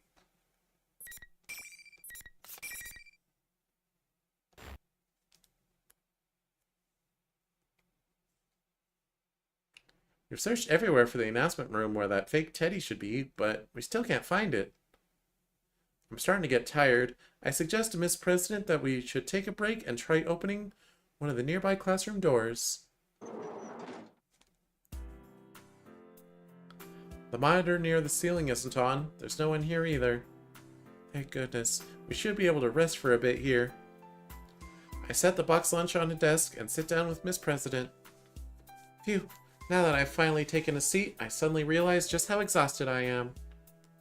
Come to think of it, ever since I got into the TV world this time, it's been non-stop running, walking around, and fighting. Still carrying that, huh? Carrying that? What is she talking about? Hmm? Oh, you mean the lunchbox? Yeah. If you weren't gonna need it right away, you could have just left it with him back there. Leaving the lunch with Teddy instead of carrying it around? Now that I think about it, I feel like I should have probably done that. But still, I'm hesitant to just leave it behind. Miss President's right that we won't be needing it right away. And even besides that, the food inside is in no condition to give to anyone. But it's still filled with so many feelings. I don't think I'd be able to explain all that to Miss President, so I try and change the subject to deflect attention away. Say, Teddy seems to have taken a real liking to you, Miss President. I think I understand why. You're really pretty after all. I guess my attempt to change the subject was a little too obvious. Yeah, but I couldn't think of any other topic of conversation besides Teddy and that both of us could definitely relate to. If Chie were in my shoes, I bet she'd be able to expand the conversation in a much more natural way. As I sink into my own negative thoughts, Miss President cocks her head and speaks up. Hey, can I ask you something? Am I good looking? She just said you are. I wasn't expecting a response like that. I must have the exact expression on my face that Miss President did a moment ago. She seems embarrassed that I'm giving her that look. I guess I should answer her question, though. Yes, I think so. I bet you'd look great if you dressed up. Wow, way to go there, me. Even I think that sounded weird. I do honestly think that Miss President is cute and good looking. Maybe she's never thought about such things. She doesn't seem to be wearing makeup, and I don't see any accessories either. Just a uniform and nothing else. Like a living example of the school regulations. Really? I'm not much of an expert since I usually just wear what I need for work. But most people at school give their own little alterations to their uniforms and things like that. Is that allowed? Don't the teachers get sore? I'm not sure. I guess they might complain if things got too out of hand. But I wear a cardigan over my uniform all the time, and I've never received a complaint. Let's see. I wonder what kind of look would work for you. I have a compact mirror with me, so I peer into it with Miss President. Then again, it's small, so there isn't much I can really see. When I tried putting my cardigan up to Miss President's chest, change her hairstyle a bit with my headband, her eyes brighten up. That was kind of cute. After Miss President shyly fixes her messed up hair and returns my cardigan and headband, she warmly speaks up. I never knew I could look like that. See? Isn't it fun to give your uniform your own personal touch? Yeah, it matches your eyes. The headband and the cardigan. Too bad we don't get to see it on her, but oh well. Seeing Miss President look so happy makes me happy too. It seems like she really didn't have any interests in her looks until now. That's a bit of a waste. I never gave much thought to fashion, though. I think Chie would be better at telling which colors compliment you best. Chie? Who's she? She's a great friend of mine. Chie is a natural at choosing colors and things that look great on people. Red looks good on you, Yukiko. Chie was the one who said that to me. She's always looking after me. Sometimes I feel like she knows me even better than I know myself. When we go shopping together, she always picks out clothes that she's positive would look good on me, so I bet she'd be able to find something for Miss President in a flash. A friend of yours? I want to meet her too. Sure. Once this is over, we can all go shopping together. I'm sure there are lots of outfits that would look good on you. Yeah, let's do that. I'll hold you to it. I feel a little closer to Miss President now. I don't have that many friends, but it still makes me happy when I make a new one. I'm sure Chie would be surprised too. She's always exaggerating, so I bet she'd say something like, I can't believe Yukiko asked to hang out with someone besides me. I put on the cardigan that Miss President returned to me, just as I'm about to suggest that we get going. Mysterious yet familiar voice echoes within my head. Senpai! Can anyone hear me? That voice. Risa-chan? She's making contact through her persona, so it must be. It's different from the voice that was being broadcast over the PA system. This feeling is definitely Rise-chan's persona. Her persona is a bit different from ours. It has special abilities that allow her to detect faraway presences and send her voice to people over long distances. I tell Miss President what's happening, and she seems amazed by that my friend has contacted me. I then quickly turn my concentration back to the conversation with Rise-chan. Yukiko-senpai! Thank goodness! Sorry, I was so relieved that I started tearing up. Are you alright, Yukiko-senpai? No. I'm fine. What about you? Are you okay? I'm dead. You were doing these weird broadcasts until a moment ago, but you're back to normal now, right? That wasn't me! A fake Teddy was saying those things in my voice. Ever since I got kidnapped, he was watching me. I didn't get any chances to use my persona. Yukiko-senpai, where are you right? Wait a sec. Are you with someone right now? I see. Rise-chan doesn't know about Miss President. I quickly tell her about our encounter and what has happened. Weird. Something's not right about her. I can't put my finger on it. She's not normal. How dare you? Not normal? While I start thinking about what she could possibly mean by that, Rise-chan continues on. So based on how things went last year, you think that girl's the victim and the fake Teddy's her shadow? Yes. I don't know yet, but it's possible. Rise-chan, you say you were with the fake one all this time. Are you okay? Oh sure, don't worry about me. The fake's gone off somewhere. That's why I was trying to contact someone. Thank goodness. Rise-chan's safe then. It must have been so scary being held captive by the fake Teddy. He was using both Teddy's form and Rise-chan's voice. What reason would he have to do that? Oh, that reminds me. I should tell Rise-chan that her manager was worried about her. Oh, this might not be worth mentioning now, but your manager called me in. Huh? Inoue-san contacted you? Yikes. Sorry about that. Oh no, don't be. I just thought you should know. Oh man, how am I gonna explain this? I seriously have no excuse. I'll just have to lie and say I ran away from home for a few days. I'm gonna get in such trouble for this. Ugh. But one thing at a time. We have to deal with this situation first. Don't worry, the others are here too. We'll rescue you in no time. Yeah, I'm sensing them now. Cool. I'll be waiting, so hurry and come get me. Oh, but be careful. Rise-chan answers energetically, but I know there's no way she's alright after being captured by the mastermind behind this case. I bet she's scared and worried. I have to hurry and rescue her. Rise-chan ends the communication after telling me she's going to try to contact everyone else. I told her where Yosuke-kun, Chie, and Teddy were, so hopefully she'll be able to contact them. But my objective now is clear. I have to go to the announcement room, rescue Rise-chan, and then do something about that fake Teddy. Now that the goal is in sight, I can more thoroughly focus on reaching it. Well, that didn't look weird or nothing. Were you talking to your friend inside your head? Oh, yes.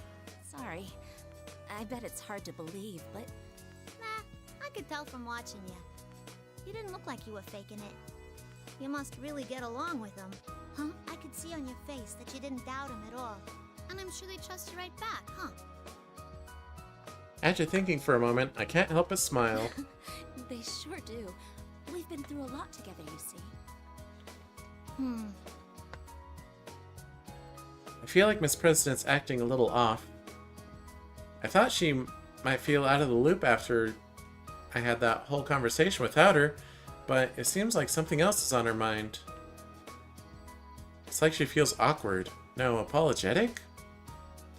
It's as if she's bearing something she can't say to anyone else. Am I overthinking things? Don't worry. We're behind you, too. I'm sure you'll get through this just fine. I reassure her and try to cheer her up, but Miss President only nods ambiguously and doesn't smile back. Are we gonna get to see Mitsuru in this route? I was kinda hoping we would. Because Chie saw Akihiko, if just barely. And Mitsuru saw Yukiko in her route. I want to help her, but what should I do?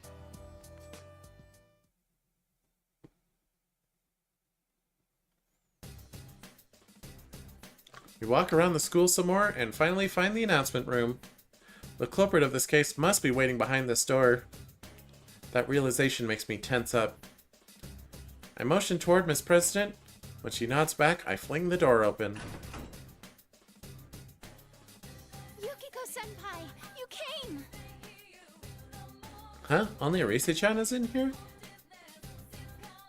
I thought that the fake Teddy would be like, "Mwahaha! You finally made it this far! Now let me tell you my master plan, or something like that. Just as I have thought, he turns up on every monitor in the announcement room. Welcome, Yuki-chan. You must know already, but this is the stage for the final battle. You brought your own strange audience with you, but I'll overlook that for now. You seem to love attention so much that I'm sure you'll do better with an audience. The fake Teddy glances to Miss President for a moment, but seems uninterested and says nothing more about her. If he's this girl's shadow, I thought he would definitely start taunting her. There's no point in pretending to be Teddy anymore. I'm not fooled. Who are you? Why are you doing this? How much longer will this awful game continue? Oh my! How rude of you to call it awful when you're the ones who wished for it! We wished for this? What do you mean? What do you mean? As I've said from the start, real men let their fists do the talking. Bring out the next challenger! Just like before, smoke pours out. I still can't tell whose silhouette it is. I see through the white smoke, but I have a pretty good idea. The fake Teddy said a moment ago that this is the final battle. Since I fought Yosuke-kun, Chie, and Teddy, there's only one person left. I had a feeling it would be you. That makes things easier then. Let's get started, Yukiko. That's right, it's you, Kun. If it's at all possible, I don't want to fight. Can we not do this? What a question. You've been fighting against your friends this whole time, haven't you? That's true, but... I don't want to fight, huh? You always just wait for things to happen. You can't do anything until someone makes the choice for you. You haven't changed at all. Just like last year. You're still waiting for someone to come and rescue you. I haven't changed at all? That simple statement is like a knife through my chest. The things my shadow said to me when I first entered this world began echoing through my mind. As if to reopen the wound, Yukun's cutting remarks remind me of the pain I thought I left behind. The me who wanted to go somewhere, but was too weak-willed to do anything on her own, and thus yearned after a prince to take me away. The me that didn't have enough courage to even consider breaking the cage surrounding me, only becoming more and more fretful. I thought I had faced down those fears. I thought I had changed. But, excuse me. I did my best to improve my cooking, a skill that I was bad at as part of the process. That's why I made this box lunch. But after hearing Yukun say those things, the feelings I've been slowly building up have been instantly cut down. My confidence has been shaken. Have I not actually changed at all? That's not true. I'm trying to the best of my abilities. Enough with the weasel words. I'm sick of your excuses. Not weasel words. He has no intention of listening to a thing I say. Yukun draws his sword as if to tell me as much. Because the fake Teddy's rules are still in effect, if I want to save anyone, then I must fight. I had to steel myself. If I don't fight and win, I won't be able to protect Miss President and the others. Listen, both of you, something ain't right. Yukiko-san, are you really gonna fight him? I'm sorry. I know you want to stop this. But this is my only choice right now. Please, stand back, Miss President. Upon hearing my words, Rise-chan leads Miss President a safe distance away from the upcoming fight. It'll be alright. I'll be able to pull myself... I've been able to pull myself through so far. I just need to concentrate on the battle before me. Otherwise, I won't be able to win against Yukun.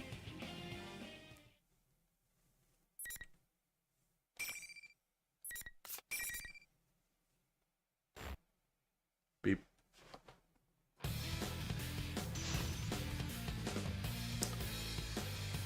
This feels like the final fight. Does Yukiko not have a shadow fight? Final. Stay away!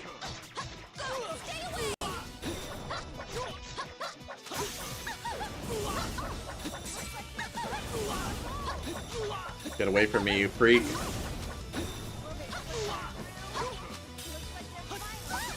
No! I was gonna perfect him!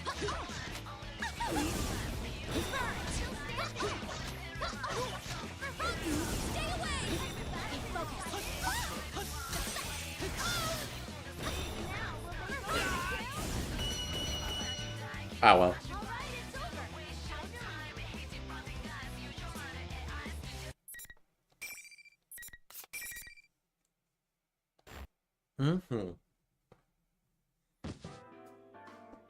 I really just beat up Yukon. He finally came to visit us after all this time and we ended up fighting? How did this happen? Same with Yosuke-kun, Chie, and Teddy too. That reminds me, everyone said the same thing to me before I fought with them. Maybe I really haven't changed at all. You're pretty strong, Yukiko. Oh, I'm sorry. Are you hurt anywhere? I ended up fighting you anyway.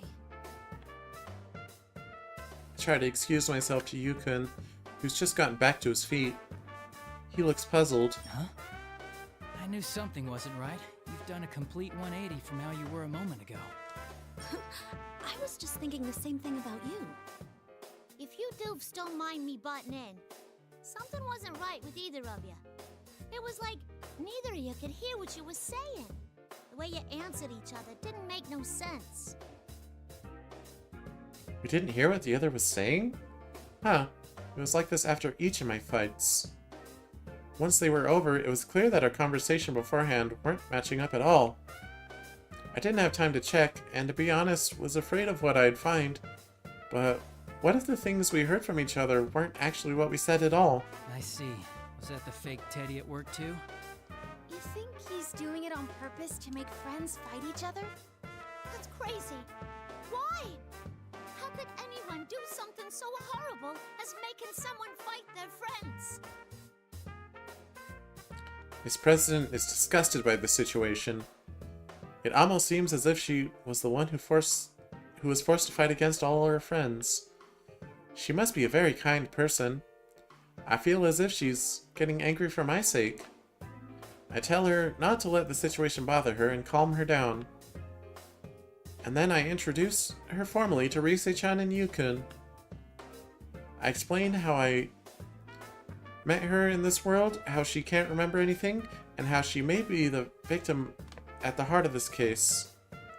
Upon hearing my theory, Yukon nods and falls deep in thought. I see. That's strange, though. The Shadow's main objective is to take the place of the real person. If he really is her Shadow, that fake Teddy hasn't seemed interested in her at all.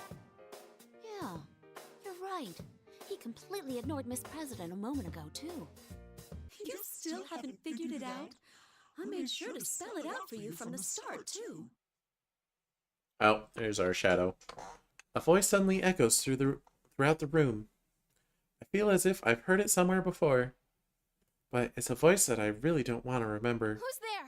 Where are you? You haven't found what you cherish, have you? What you truly desire. The voice's owner slowly reveals herself. That figure was the one thing I didn't want to see. I faced her once in the past, but now that I have to face her again, I'm scared. Yukiko-senpai's shadow? This can't be. That's right. The one that appeared before everyone was myself. My own face mocking me. Now that everything's peaceful, no one will help me. I'm suffering now, yet no one notices. I'm beside myself because I can't tell if I'm making any real progress. Isn't that right, me? I can't believe this. Why? I mean, I've already defeated my own shadow and obtained a persona. There's no way she could show herself again. But then I noticed something. If I stir up more trouble, everyone will worry. I'm sure. No, I know for a fact that my real prince will come save me this time. My shadow smile widens as she stares at me. I can't face that gaze. My eyes wander across the ground. Before long, something comes into my field of view. My box lunch. My shadow realizes what I was glancing at and intensifies the verbal assault. I mean, take that boxed lunch. I said that I made it for everyone, but I'm not at all confident about it. I could have given it to them, but I didn't. I was so scared inside that I couldn't. Yet I can't throw it away either. That boxed lunch is just like me. I did my best, but I don't know whether or not it came out good. Just like poor, pitiful me. That's not true! Come, Konohana Sakuya! Huh? I can't summon my persona? Nothing happens. It's as if I've never had the power to begin with. No, why? How can this be? No! This isn't happening! I look so pitiful. Did you think that just because you gained your persona that your shadow would never appear again? Did you think you'd never meet me again after you accepted yourself? Sorry, but no one ever really lets go of their weaknesses. I'll always be with you. Has my persona really turned back into a shadow? Was all the progress I thought I made only in my mind? Have I really not changed at all? The words cast at me earlier cut fresh wounds into my heart. You tried to act all high and mighty by saying you were determined, but you were just trying not to rock the boat. It's too much trouble thinking on your own, so you closed your eyes to everything. Isn't that right, Miss Goody Two-Shoes? Have you ever thought about the problem you cause for others? You may not realize, but you completely rely on us. That box lunch you brought today is a perfect example. Nobody ever said they wanted you to make them one. You always just wait for things to happen. You won't. You can't do anything until someone makes the choice for you. You haven't changed at all. Just like last year. You're still waiting for someone to come and rescue you. The me that gave up on thinking for myself. The me that selfishly ignores the feelings of others. The me that can't do anything on my own. The me that pretended to have grown, but in reality hasn't changed at all. My weakness caused this case, and dragged everyone into it? My shadow continues the verbal barrage as I stand trembling. I've always been by your side. You were just tuning me out for a while. Isn't that true? Poor, pitiful me. Please stop! I catch myself covering my face with my hands. I don't want to see her here anymore. I'm scared. Yukun and the others are getting a full view of my pitiful self. I'm scared. I'm so scared. I can't even stand. Please, stop! Have I not changed at all since back then? Did I actually know that deep down? But was just trying to ignore it? Please, no more. I just want to let go. I want to let go of everything. Yukiko-san! Yukiko! Don't let it fool you! Huh? He's right, Yukiko-senpai. Look up at us. What am I doing? Why was I so frightened? Yukun, Risei-chan, Miss President, I can hear all their reassuring voices too. I'm not alone. No matter how pitiful I am or how painful things are, I have great friends who aren't embarrassed of me. They accept me for who I am and will fight alongside me. Reassuring voices pull me out of the darkness.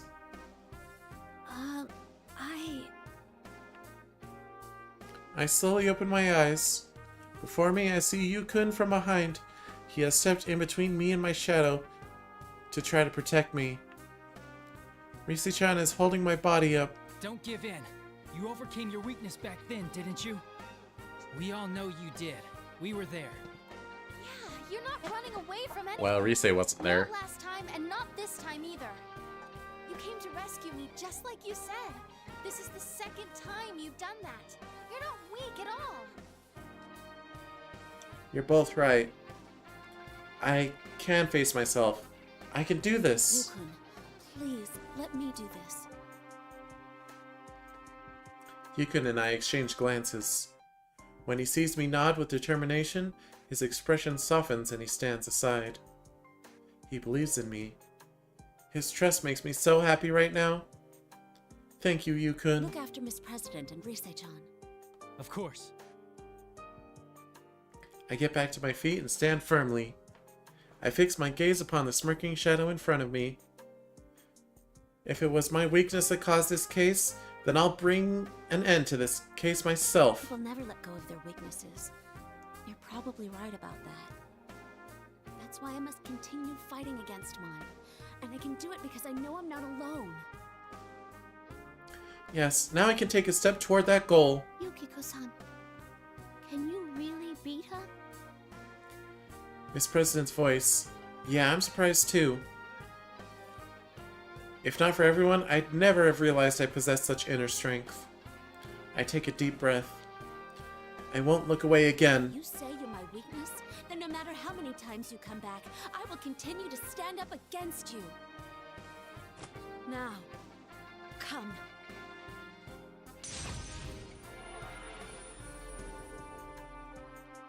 This time, I feel the strength flowing through me, and my persona, Konohana Sakuya, appears. The shadow contorts her face in pure hatred from seeing me standing up against her. Why? Why aren't you despairing? I was so close to. This ain't Danganronpa, lady. It would be interesting if you had to fight your shadow without your persona, like just those buttons don't work. But the auto combo would fall apart.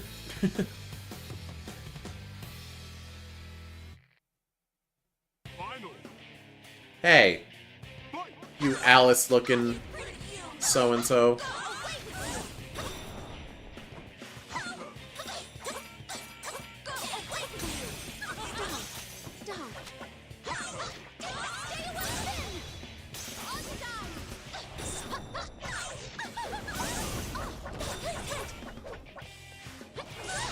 Ow.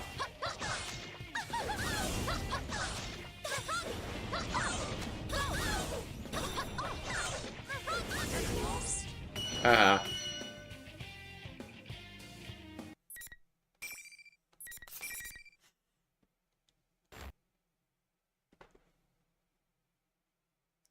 With my final strike, the shadow stops moving.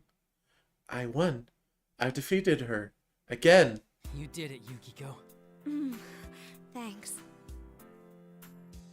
I truly feel horrible that my weakness was what caused this case. I'm sure that everyone will still accept me, though. And this time, I know for sure that I'm not just pretending that I overcame my weaknesses.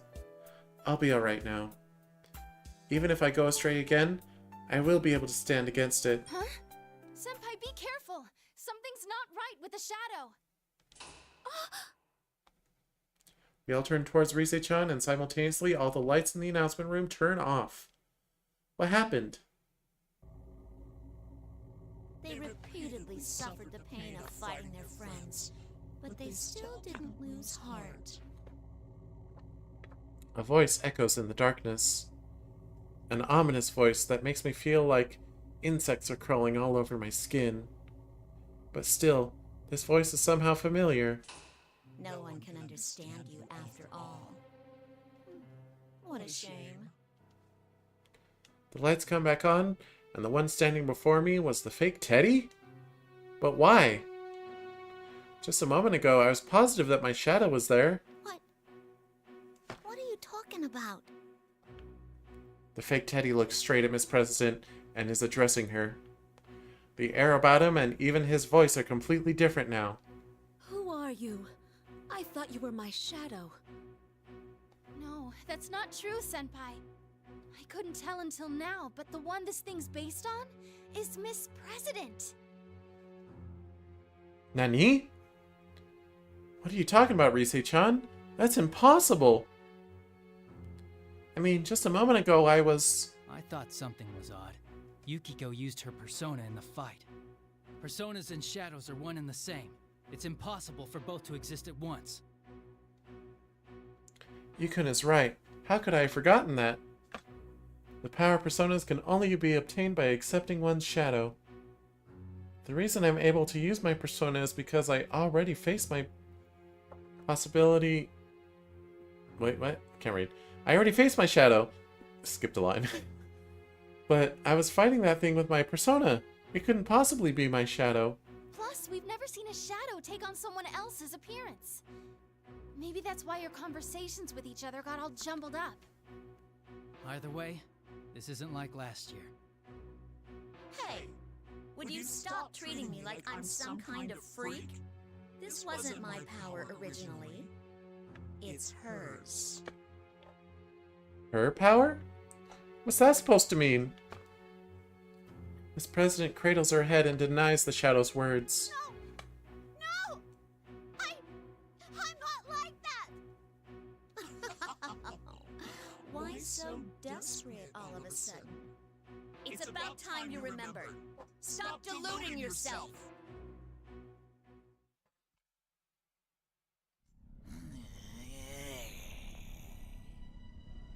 Mwah.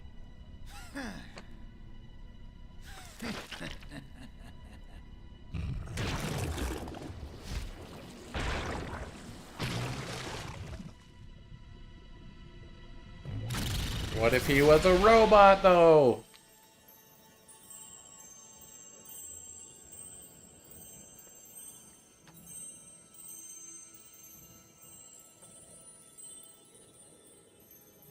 She sure do be a robot.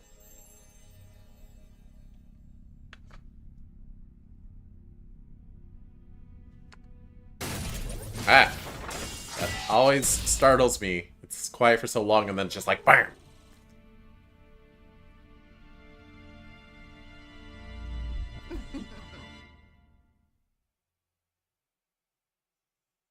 I am a shadow. The true self. That's my face. No. The fake Teddy turned into a form that looks exactly like Miss President. So it's Miss President's shadow? A shadow that can change forms is completely unheard of. I still can't believe it, despite all the evidence pointing to it. Because we know so much about shadows, right? Think that's its real appearance. Look at it next to Miss President over there. I try to compare them as Rise-chan says. Miss President is trembling uncontrollably and trying to hide, but from what I can tell, the shadow's face is pretty much identical. Although, the shadow's body is covered with all kinds of metallic parts, and she looks like some kind of robot. The real Miss President is acting like I was. She shut her eyes tight and is shaking her head. I'm not deceiving myself. I don't know you. Huh. You're still trying to look away? Then how else do you explain me? The power to scramble other people's senses? Those people there must be aware of it. Honestly, why do I have such powers? Because you, the real one, have them too. Power to scramble other people's senses. I get it now. That's why everyone wasn't making any sense when we fought. I see. If I had lost my mind during those matches, I should have realized it. But I never did. Neither did the others. So we didn't really lose our minds. We just seemed that way to the other person. Which means no matter what the other person really said or did, we'd perceive it as being something completely different. So that was the reason why everyone's attitudes and conversations didn't match up after the fight was over. We were both hearing things that neither of us said. But why does the shadow keep saying the power is Miss President's? What could that possibly mean? Is that Miss President's persona ability? Or is it something else? That's a pretty good guess. But it's wrong. I was born with this ability. More like a weapon, designed for infiltration. Infiltration? That makes sense. Weapon? That doesn't make any sense at all. What are you talking about? No! No! I don't want to remember! You don't? Hey, fine with me. Then you can shadow brandishes the giant axe in her hand and comes charging at Miss President. Miss President is still trembling and doesn't seem like she can move. No! My body suddenly acts faster than I can think. I reflexively slide between the shadow and Miss President. Look out! Yukiko! The moment I embrace Miss President to shield her from the shadow's axe, I hear the ping of metal striking metal. Senpai, hang in there. Yukun? Yukun stopped the axe with his sword to protect me and Miss President, but the power of the shadow's attack knocks him away. I'm scared, but I can't back down now. Yukun gave his all to protect us, so now it's my turn. The shadow glared at me in disgust, and it sees me refusing to move from Miss President. Why are you protecting her? You've had your turn already. Get out of my way. The only one I have business with is me over there. The shadow brandishes the giant axe at us once again with pure rage. This shadow's strong, but I can't run away. The moment I was about to summon my persona, the presence behind me moved. Eliminating shadow. No way. Huh? I have absolutely no idea what happened. I hear sounds of machinery whirring. It's not from the shadow.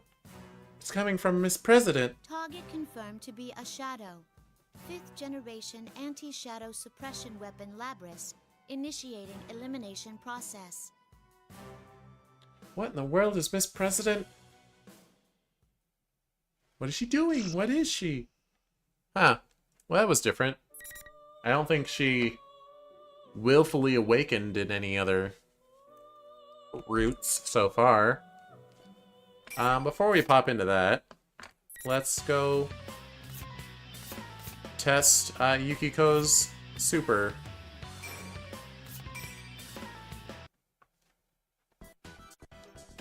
Welcome to the Velvet Room. This place exists between dream and reality. Picture in your head your own appearance as well as your alter ego, your persona. Let's do our very best! I wish you good luck.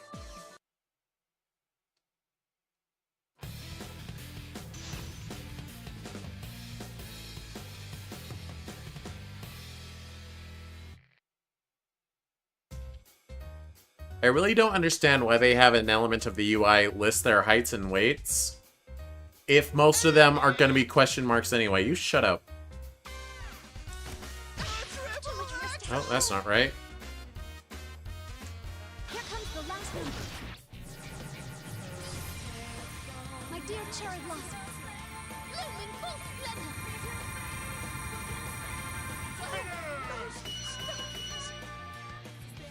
To bloom in the... Here comes the last one. Yeah, perish, Teddy.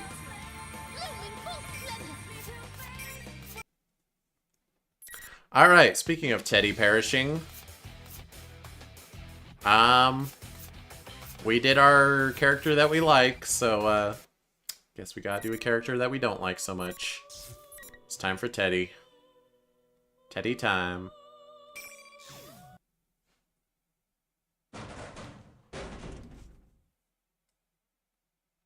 How did this happen? You get stuffed into a locker? Or no, he's already in the TV dimension. It's so cramped in here. I woke up in some box-like thing and I'm jammed in it tight. Plus I'm stiff as a board. I can't move my arms or legs. How did I get here? I was getting ready at Jeunesse before it opened, and then...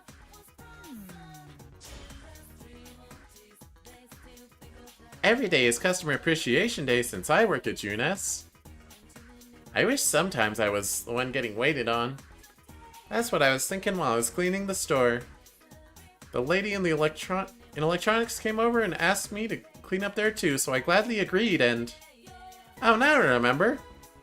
I was passing in front of a big TV and stopped for a sec. That TV helped us out a lot last year when we solved the case together. and made my world peaceful again. That's why I got lost in thought thinking about those days. I wonder how Sensei is doing back in the city where he's from, and stuff like that. Oh, my world is the world inside the TV. I used to be all alone there, but last year some other people fell into it and joined this investigation team.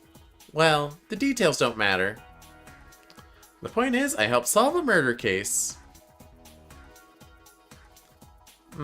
That brings back memories. Chie-chan, Yuki-chan, Rise-chan, Nao-chan. I was surrounded by beauties. Oh, Kanji was there too. I forgot. Saying Kanji's not beautiful? What the heck, Teddy? But back on the subject. Use this big TV in the Junis Electronics Department to go back and forth between this world and my world. And while I was there, I suddenly picked up a weird scent. What's that smell? It feels like someone's gone into my world. The previous year, victims were taken from this world and dumped into my world, but that case was solved, so it couldn't have been that, right? I have an exit TV stashed there in case someone goes in by mistake, so anyone should have been able to come back. But then it hit me. I bet it's Yosuke slipping out before we open so he can slack off. I won't let him get away with it. I wasn't about to let Yosuke slack off while I was working so hard. I thought I should teach him a lesson.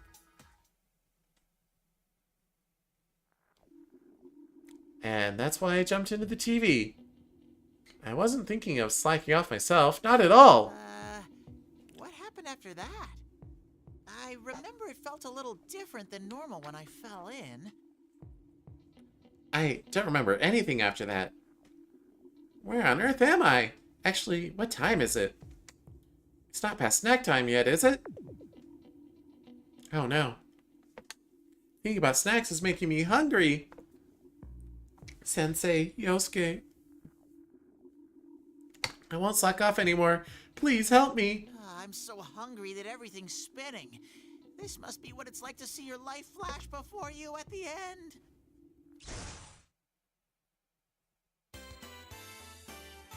Oh, this scene. This is the Junes rooftop from a few days ago. If I remember right, we all got together after Yosuke and I were off work. Yuki-chan! Yuki-chan! There he is. You look like you were working hard, Teddy. Here, Teddy, you can sit with me. Don't mind if I do. I'm so tired. They're working me like a slave. Help me, Yuki-chan and Chie-chan. What are you blabbering about? That was totally in your job description. Here. I squeeze between the two ladies and Yosuke sets one of the cups he's holding in front of me. Ooh, I smell melon soda. Is Yosuke buying? He must be feeling generous today. Thank you very much, Yosuke. The sweet scent that fills my nostrils, the torrent of refreshing soda, the sweet taste against my tongue. Ah, a bear could live for this. How'd you chug that? Wasn't it carbonated? I'm surprised you could drink it so fast. You must have been so thirsty. There. Yuki-chan pats my proud bear fur. Hee hee, I'm in heaven. I guess it was a bit busier than usual. Sorry for making you girls wait. It's alright. It's not like we had anything to do either. Anyway, what's this important announcement you have? Important announcement? I haven't heard anything about this. Chie-chan and Yuki-chan look like they don't know what he's talking about either. Well, about that. Okay. Well, what is it? Is it bad news? Yosuke keeps piling on the suspense and we all keep leaning in more and more. Huh? Hey, where's Kanji? Gah, stupid Yosuke. Why do you have to pull such a mean trick? I fell out of my seat. Man, what the hell? You made me slam my elbow into the table. Sorry, I just noticed he was gone. I had some business to take care of at the inn, so I stopped by Tatsumiya before I came here, but Kanji-kun wasn't there. We can just fill him in later. Come on, I'm dying to know what this is about. Out with it already! You have a point there. So what I was going to tell you was... Every day is great at your Junes. Alright, glad we got that out of the way. Finally, Yosuke's getting to the point. What? Everyone is so surprised we nearly rocket out of our seats. Of course, though. Sensei's... Are you for real? For real? Sensei's? Coming back? That's a big deal. This is serious. Our fearless leader of the investigation team who went back to the city after closing the case. The #1 bad boy of Inaba. He's coming back to our little country town? Ha! You should see the looks on your faces. I kept it a secret all this time just to surprise you guys. Golden Week is coming up, so he's planning on spending the second half of break over here. I'm so happy. Oh man, I can't just sit around like this. If Sensei's coming back, we gotta be ready with snacks, and more snacks. Wow, cool! You were so serious that I was getting worried it would be something bad. Actually, why'd you keep it a secret up to the last minute? Chie-chan slaps Yosuke's back with a thunderous noise and Yosuke spews out his drink. I just realized on Yosuke's hair you can kind of see the white trim on it. I don't know if it's supposed to be there. If it's like a lighting thing or if they just didn't crop it out when turning a JPEG into a PNG or some such. She's right. It's not fair that Yosuke knew and kept it a secret from us. You don't have to hit me so hard. Isn't it more exciting to play up the suspense a little? I don't care if it's suspense or sixpence. Still, everyone looks so happy, hee hee hee. See how amazing Sensei is? Just hearing he's coming back is making everyone so excited. Senpai's coming back? Eep, that voice, is that Kanji? I turn around only to see Kanji standing there with a terrifying look on his face. Yeah. When did you get here? You told me sooner. Damn it, I gotta get to work. And there he goes, zooming off. What was that about? Could he also be off to buy snacks for Sensei? I can't let him beat me to it. Who cares? At least he knows now. But hey, what about Risei-chan and Naoto-kun? Do they know about Yukin coming back? That's right. Never mind Kanji, do Risei-chan and Nao-chan know Sensei's coming? We can't keep something this big a secret from them. Yeah, I already called up Risei. I thought she'd have a hard time adjusting her work schedule. Sounded like she's busy preparing for her comeback, but she said she'll definitely make it. Oh, she is a lot busier now compared to when she was taking her hiatus. I can't wait for her to make a complete comeback. I'm gonna watch every program she's in. I hereby claim control over the remotes to all the TVs in Junes. Yosuke's room too. Maybe you should wait to do that until you've actually learned the channel names. So what about Naoto-kun? I don't know. I couldn't reach her on her cell. Though she did say that she was handling more cases ever since spring, so I bet she's busy. Chie-chan says then that she'll try calling Nao-chan later. Way to go, Chie-chan. If Sensei's coming, we should all be there for him. I'll follow Chie-chan's example and try calling up Sensei too. What should I talk to him about? Man, though, this brings back memories of the investigation team. Yeah, it's kind of strange to feel nostalgic about that. We were pretty desperate while the case was going on. It's only now that I'm finally feeling like it's all over. Still, it's just been 2 months, and it already feels like it was a long time ago. Everyone quiets down a little. Yosuke's right. Meeting everyone, fighting alongside them, getting accepted as real friends. It all feels like it happened a long time ago. Back then, it was normal for me to be alone, and now it's more normal for me to be with all my friends. Really, I can't imagine living without Yosuke and and everyone anymore. Yosuke and everyone anymore. It's even harder to imagine than life without TV and snacks. So, since our bro is coming back, let's put together a plan for Golden Week. I want to do it right, you know? Give him a great welcome and stuff. Ooh, great idea! I agree. I can't wait to hang out with Sensei again! Sensei, I wanted to see you one last time. Aw, it wasn't supposed to be like this. Golden Week with Sensei. I had all kinds of plans, like running through fields of flowers, catching salmon together, and lots of other surprises too. What a shame. I'm done for. My stomach and back are going to stick together. Actually, I think they already are. I'm paper thin. Huh? Oh, lucky me. With my body so thin from starvation, I might be able to slip through the cracks in this cramped box. Whoa! Hooray for Teddy Power! Oh wait, he actually is that thin? I knew it! Thanks to my slim figure, I made a graceful escape from my prison. Lady Luck loves me! But if she loves me, I wish she hadn't stuck me in a cleaning supply closet. That's right. I found out as soon as I escaped.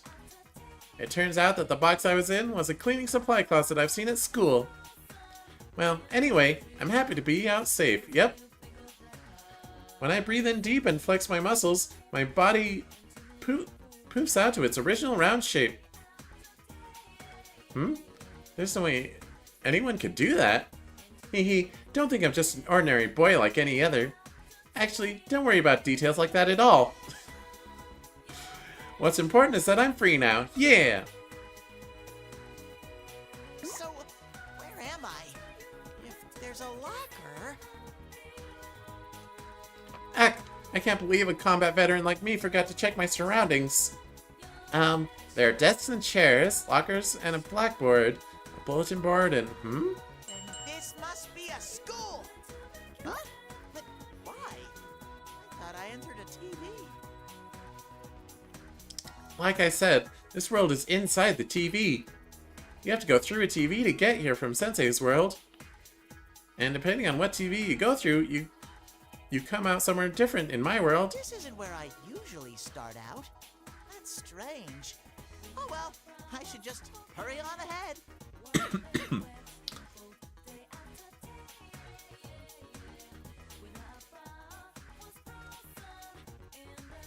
One sec. Cough. I've picked up a few things from Nao-chan, my ace detective friend. Most important things to know in solving the case are the circumstances and the facts. Just standing around here won't help me find either of those. Well then, Teddy away!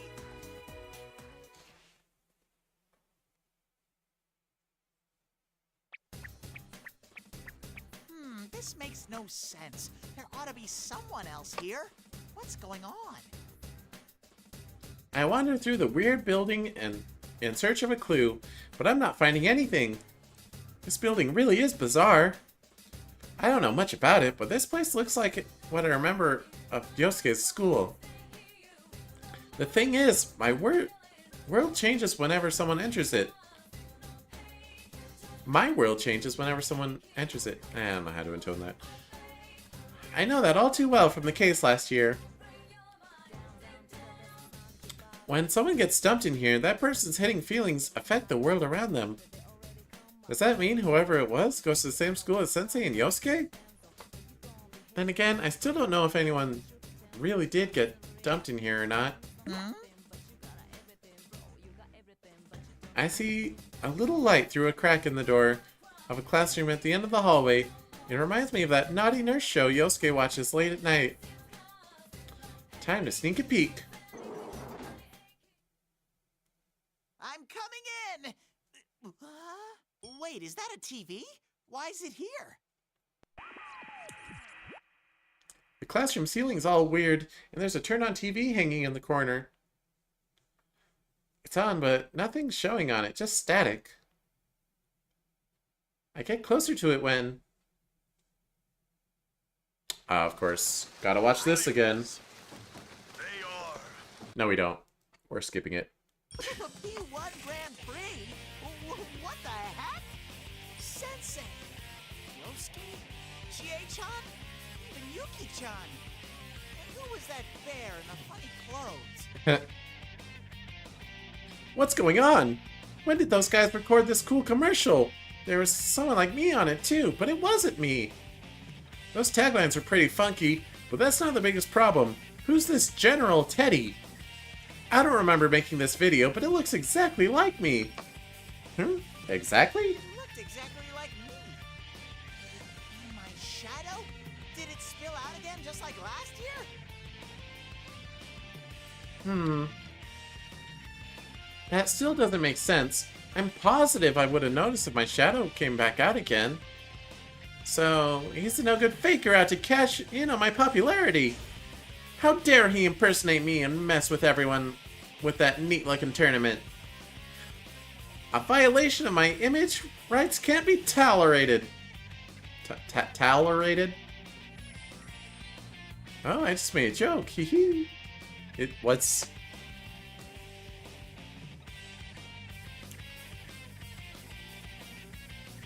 Where does tall come from? Is it a joke? Looks like I'll have to punish this barefaced liar and win the P1 Grand Prix. No one can stop me! Sometimes I'm a beautiful girl, others I'm a miraculously handsome boy. I am the alluring, fluffy Prince Teddy. Time to jump in on this P1 Grand Prix.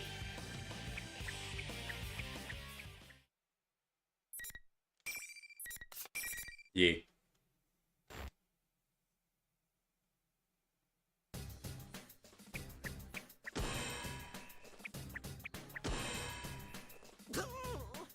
What's with these invisible walls?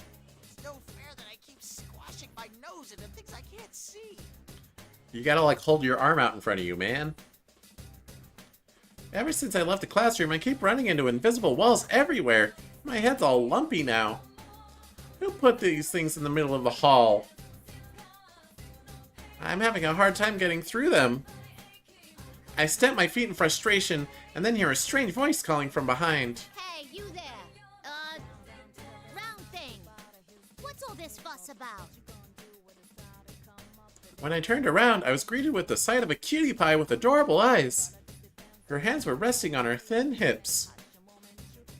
Her gaze was like an arrow into my heart. Ooh, what a pretty stranger. Do you have some business with me? Well, yeah, of course I do. It's like you can at least talk, though.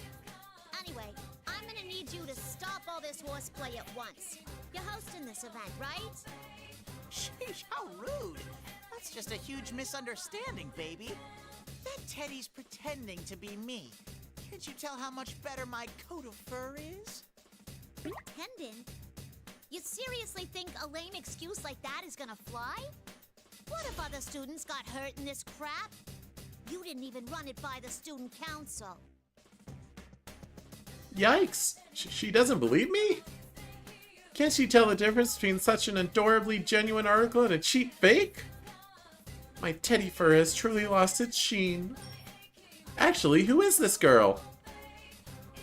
She's got this weird way of talking and... Oops, it's starting to brush off on me. Like I keep saying, you've got it all wrong. Who are you anyway? Normal people shouldn't be here. Who am I? I'm this school's student council president. Why wouldn't I be here? President? Those clothes are the same ones that Chie-chan and the girls wear. So, cutie pie, are you a VIP at the school Sensei and the others go to? Well, just being president don't make me anything special. The students picked me, so I gotta work to repay the favor, right? And stopping this craziness is part of that.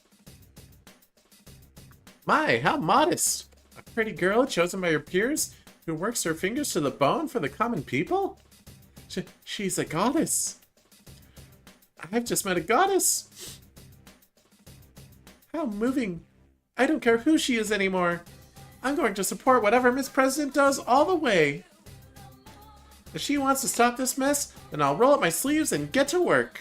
Miss President, I'll follow wherever you go. Whoa, what's the deal? What's this all of a sudden? Sorry, but it's been decided. From here on, Miss President, I will protect you. If you're a princess, then I shall be your loyal knight. My knight? But ain't you the one who caused all of this to begin with? I keep telling you, it wasn't me. I'll save the princess from the evil imposter. And at the end, a kiss. There you are, Labras. Oh? Akihiko? Whoa, who said that? Ah. When I turn around, I see a weird red-caped guy standing there staring at Miss President and me. When did he show up? Who's this weird-looking guy in a cape? What gives you the right to call me weird-looking? You seem pretty suspicious yourself. How rude! I could turn that back on you. All half-naked with only a cape on? It's you who's suspicious. What a rude dude! How dare he insult a knight like me? I get it now. This red cape guy is the one who made this weird school in the TV and dragged us into this. That must be it. Well, never mind that. You there. You must be Lapras. I'm Akihiko Sanada, and I've come to retrieve you. I'm sure you'll understand if I say that I'm working with Kiricho. And you, in the bizarre costume, are you the one who stole her? Lapras? Kiricho. Huh? What's he talking about? Is Lapras Miss President's name? Stole? Wait, stole? Why would I do that? Could this Aki whatever guy be the kidnapper? This is a big deal. Holy moly! The red cape guy looks mean, but I'm Miss President's knight. I gotta protect her. Miss President, he looks dangerous. Stay back. Huh. So you're gonna fight back. You've got guts. I won't let a half-naked kidnapper steal away Miss President. Kidnapper? Actually, before we go any further with this, you should take off that ridiculous costume. So you don't deny that you're half-naked? You're seriously suspicious, Buster. Plus, we've just met and you're asking me to strip? Are you in league with Kanji? Yes, that certain look you have. I definitely sense some similarities.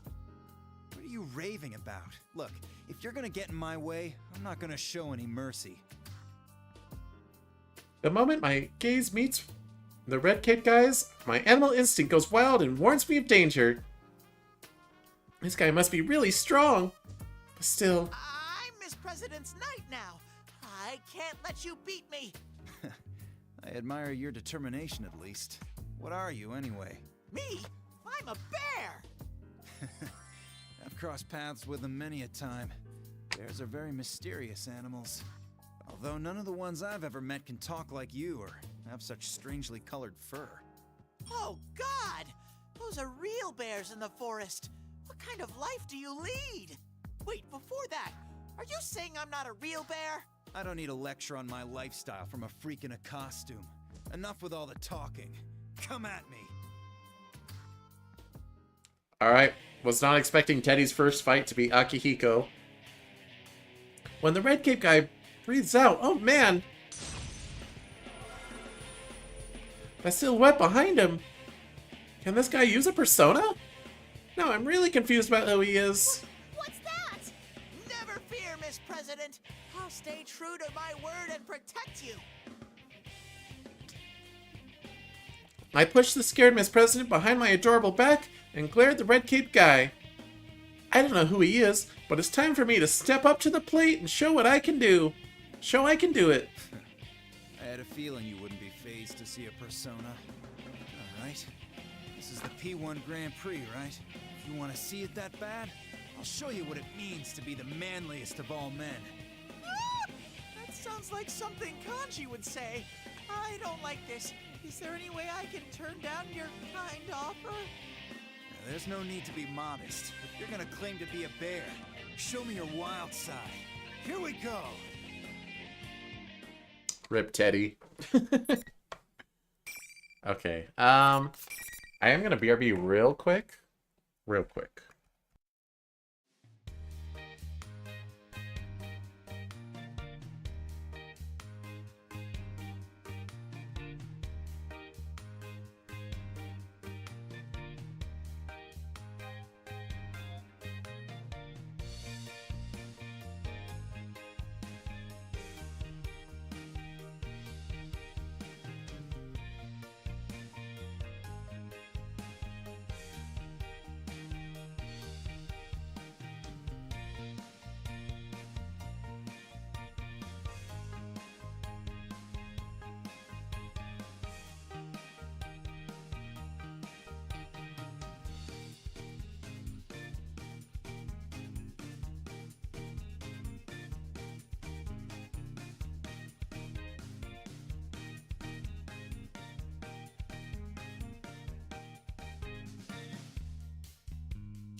Okay. I'm back. Time to fight a man. What the? That's weird. Don't worry about it. Two-fisted protein junkie. I mean, it's not even wrong.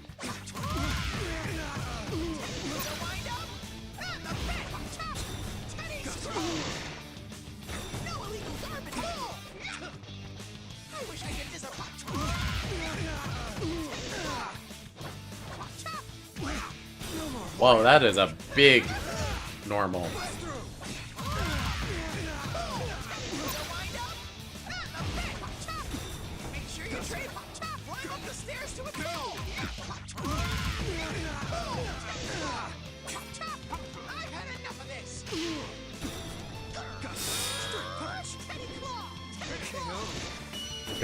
Got him.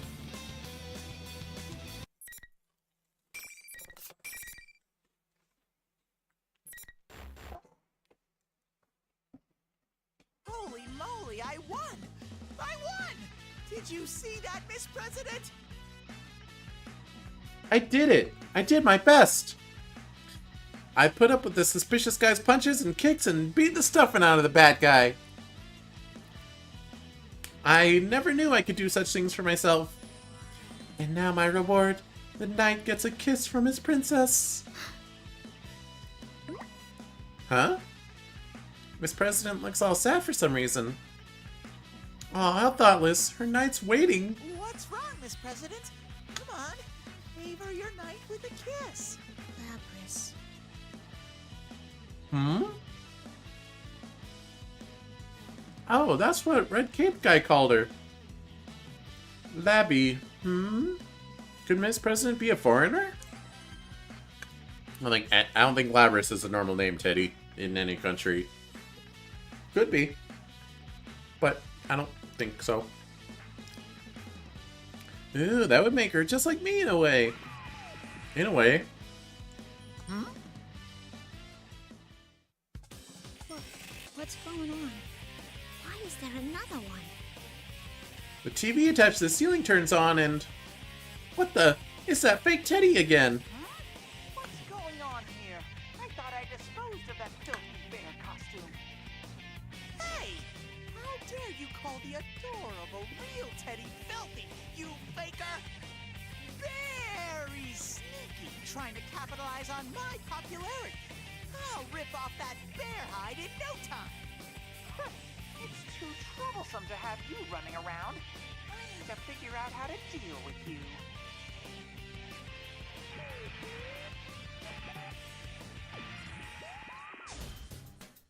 Grr! Who in the world was he? I'm really mad. How can you treat me like that? I'm a mighty angry bear right now. So, that general really ain't you, huh? That's right. That imposter is using my name to play tricks on everyone. Arr, Sensei and Yosuke are my best friends. He's not getting away with this. Now that I think about it, this might be good for me.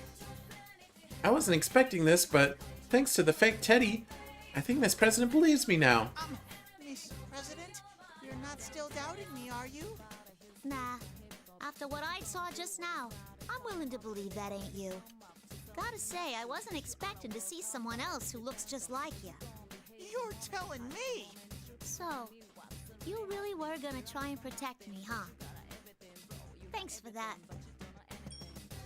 Whoa! Could this be my chance? I know this part. In dramas, Miss President would slowly close her eyes and we'd have a sweet kiss. But what's the fake you trying to pull here? Is it all just a big prank on your friends? Huh? The subject's changed already? Ah, why is Miss President such a tease? But now that she mentions it, she's right.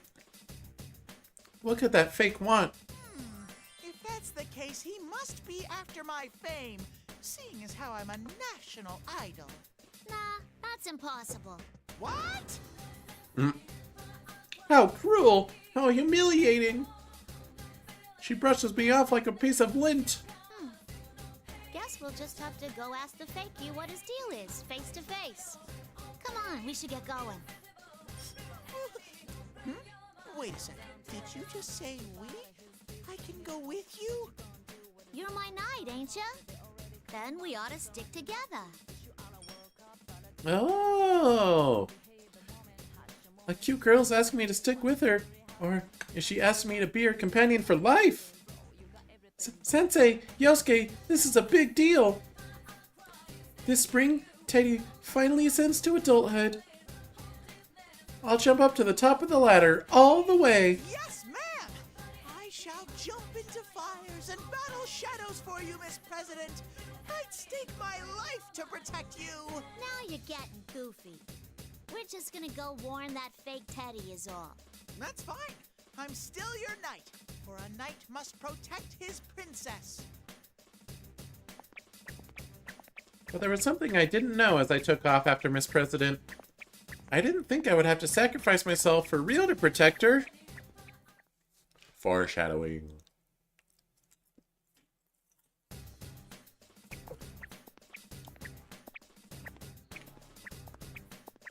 Me and a cute girl walking down a hallway side by side. Ah, how nice to be in the middle of a date. The purpose of a date is... I just realized something very important. By the way, Miss President, where are we headed? Well, I'm thinking of trying the announcement room first. What's an announcement room? And how do you know that darn imposter will be there? Remember how that general guy showed up on TV? The only place in the school you could broadcast from like that is the announcement room. Oh. Miss President really is amazing. She's so smart. I wonder who's smarter, Sensei or her? By the way, I wanted to ask you something. What was that thing you let out during the fight? I let something out? Was it my potent pheromones? No. It was like this weird thing I saw behind you. Oh, are you talking about my persona? Persona? Huh? You can't use a persona, Miss President? Then how did you get inside the TV? TV? I don't know what you're talking about, but normal people don't have crazy powers like that. Don't tell me, did someone drop you in here? Are you a victim? Dropped? Victim?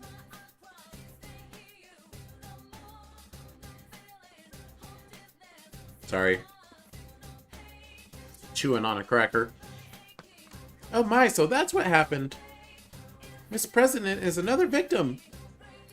But she doesn't know she was dropped in, so she thinks she's in a normal school, so she's trying to stop the P1 Grand Prix. This is serious. It's like last year's case all over again. I gotta do everything I can to get Miss President back to her world. But I don't know where the exit is, so I can't help her just yet. It's all right, Miss President. I'm sure none of this makes sense to you now, but it'll all work out. I'll get you back to the real world. Just leave it to me. I just want to stop whoever it is that's causing all the commotion here at school. That'll be no problem either. You're just confused right now. Either way, that fake Teddy needs to be brought to justice. If we wander around, we might find the exit too. 2 birds with 1 stone. The exit, huh? Well, okay.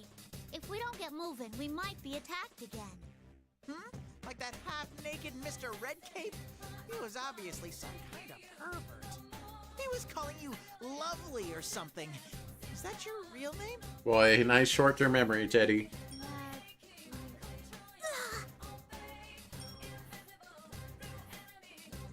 Oh no, what's wrong?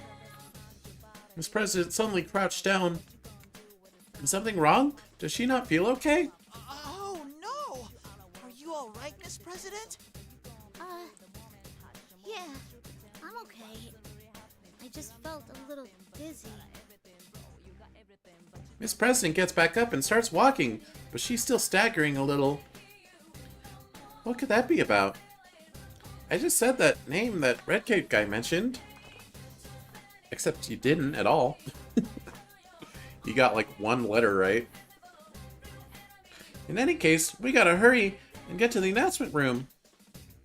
If that fake Teddy is behind this P1 Grand Prix thing, he must have dropped Miss President in here.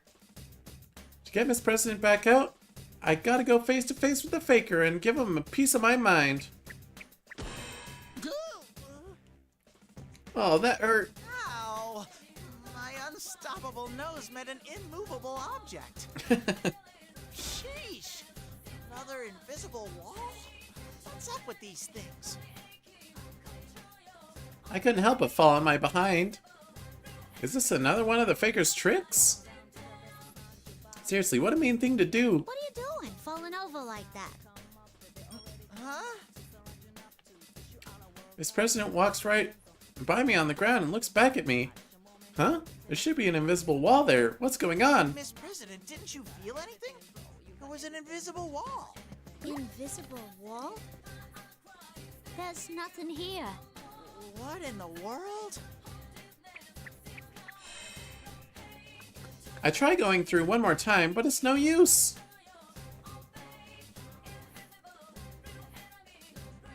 It's no use!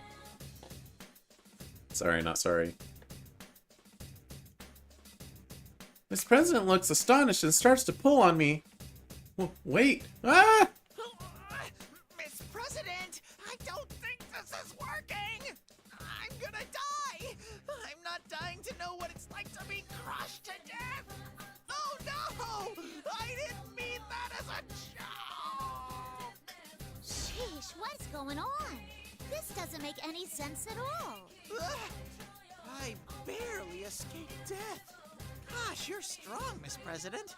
It reminds me of the time I got stuck under a shutter during a fire drill at Juness. You get so passionate about things when I'm involved. Looks like we'll just have to find somewhere you can walk through. No use complaining about what we can't fix. Such dedicated ignoring skills, just like Yuki-chan. Awkward. Miss President is a rare beauty, sure, but when I'm with the investigation team, someone always pipes up no matter how good my jokes are. That's how I hone my skills as a comedian, you know? Though, it ain't like I'm a pro comedian or nothing. Her accent's rubbing off again. Anyway, I'm just trying to say that I'm lonely without everyone here. If I keep thinking about it, I'll make myself sad. I pull myself together and look for somewhere else I can go through, but...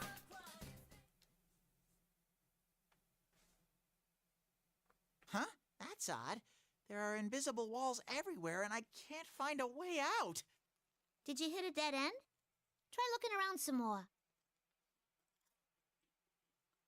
Let's see here. Front, right, left, up. There's no way I can go that way. Or down either. I'm a bear, not a mole. On top of that, there's an invisible wall right behind me on the path I just took. Am I trapped? Huh? Is someone coming?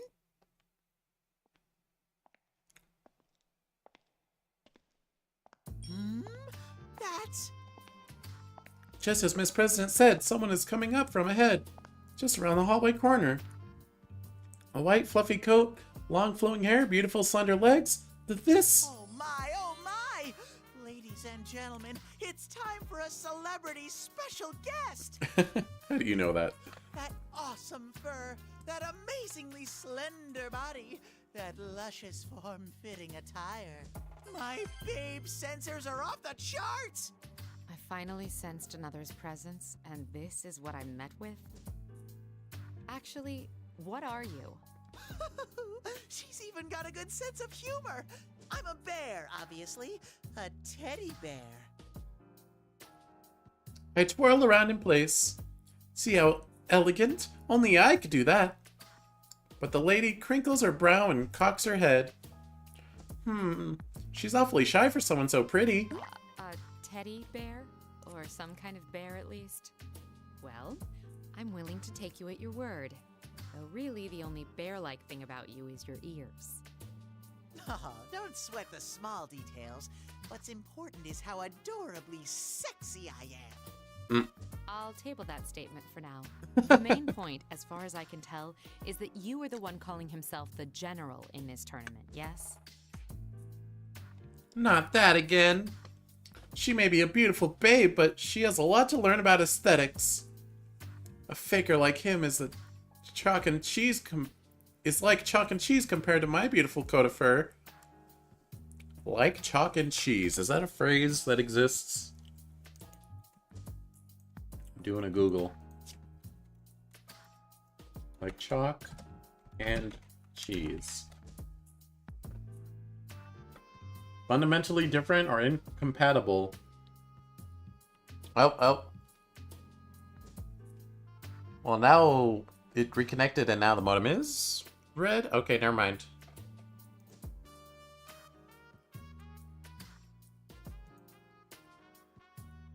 Interesting. Sorry, internet troubles. I think it was outside of my building because the modem blinked to red. It's not my fault. Anyway. Anyway, chalk and cheese. No. If you take a closer look, I'm totally different. Look here or here. That other guy's an imposter. It really burns my fur to see such a cheap knockoff fool everyone. It's not me, it's my evil twin. Quite a novel excuse. No, I'm not making excuses. Look closer at my fur here. See? I don't see any difference at all. Cripes on toast, how mean! Cripes on toast, that's pretty good. She has no critical eye. Wait, huh? Is the pretty lady glaring at Miss President? They just met. Why are things so weird between them? How could I have not noticed? At this rate, there'll be a fight between a beautiful lady and a cute girl over little old me. Whoa, wait a second, miss. It's true that Miss President is cute, but you're charming too. Magical even. You must be Labrys. Even this lady's ignoring me?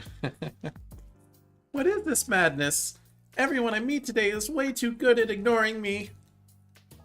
Wish I could do that. In fact, the two lovelies are ignoring me right now to continue their conversation. What are you talking about? That ain't my name. Then tell me what your name is. I am Mitsuru Kirijo, and I belong to the Kirijo group. Kirijo? My name... Are your memories murky? Then will it help you remember if I tell you that your official name is... Uh-oh. No! I don't want to hear it! Hold it right there! What? No matter how pretty this lady is, I can't let her do this. Not that I really get what's going on, but I can tell Miss President doesn't like it one bit. And forcing someone to hear something they don't like is downright ugly. I don't know what you're up to, but it's clear Miss President doesn't like it. And although I don't get what's going on, you should think more how she feels. Teddy. I thought she said daddy. Teddy, yep. That was awesome. The pretty lady will break down in tears over her mistake, and I'll be there to console her. You have a valid point. But if she is Labrys, she could endanger more people if I leave her as is. I can't waste any time. Huh? I wasn't expecting that. Do you ever expect anything accurately, Teddy? Huh? The monitor's suddenly on.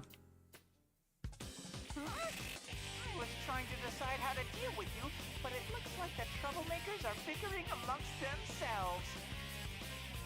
Which is perfect timing to add a little intermission bout to the Grand Prix, where you kill each other. There you are, fake Teddy! There now. You wanted to have fun, right? There. Beat up that lady there, just like you did with the guy in the red cape! Grr! How dare he shoot his mouth off like that? I was about to get angry again, but as soon as the fake Teddy mentioned the guy in a red cape, the pretty lady's eyebrow twitched.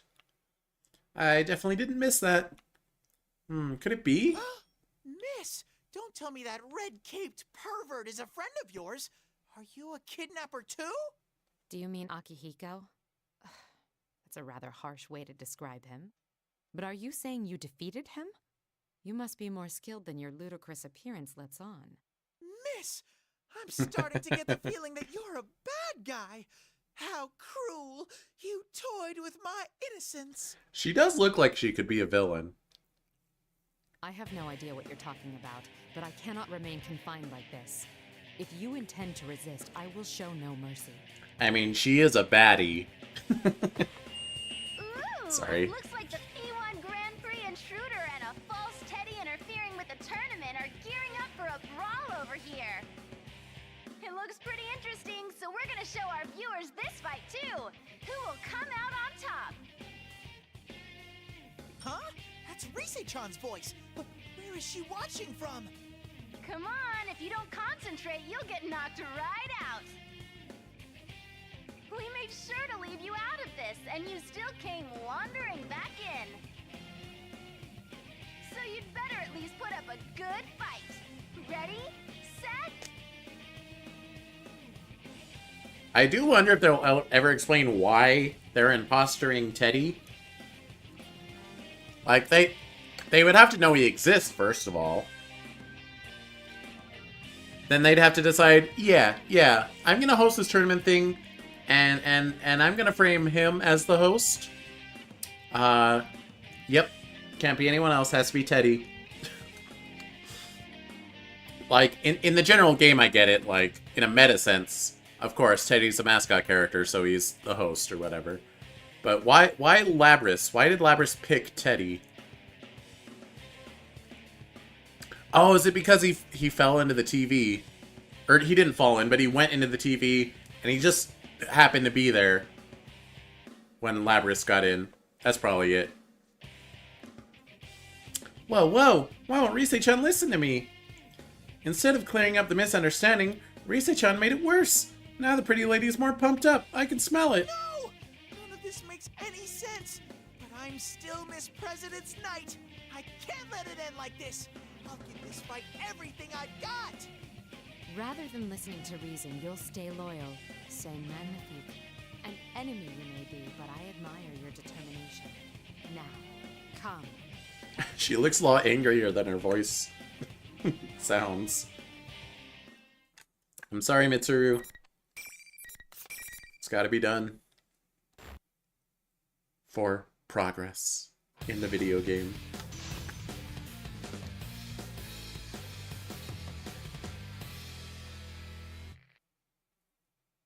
Final. Fight.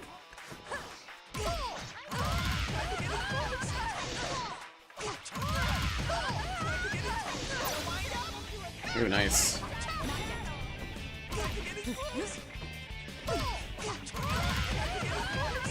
Boy, Teddy has deceptively large range. And he has a built-in cross-up.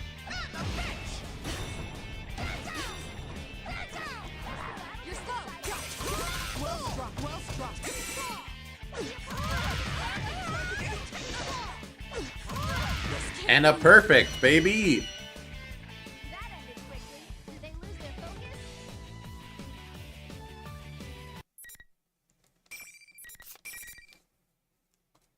That's how we do it. Clearly erred in my estimation of his strength. He was just as powerful as a real bear. That was so frickin' scary. I never want to fight this lady again. I knew that every rose has its thorns, but she was covered in them. What a scary lady. That's why she's hot, though. She's out cold on the floor, and I'm still freaking out. She's not out cold, she just spoke. The intruder lost? I guess that means the general's still strong, even if he's an imposter. My, you did well for yourself. I guess even a fake general is pretty strong. Just kidding! Oh man, even your jokes are funny, General! Alrighty then, everyone! That was Keep bad. your eyes peeled for the next match!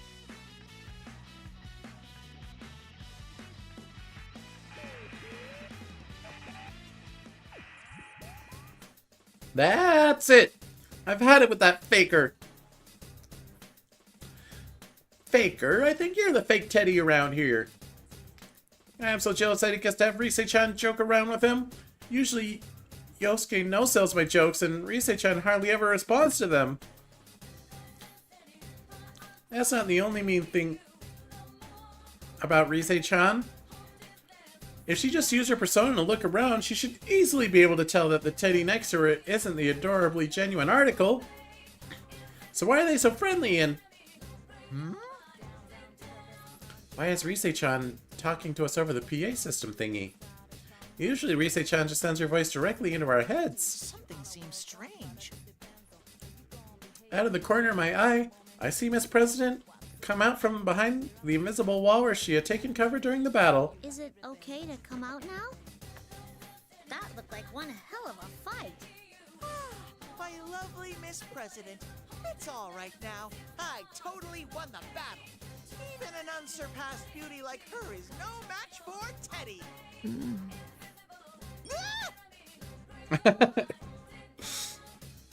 She might get up. This isn't good. The pretty lady looks like she's already about to wake up.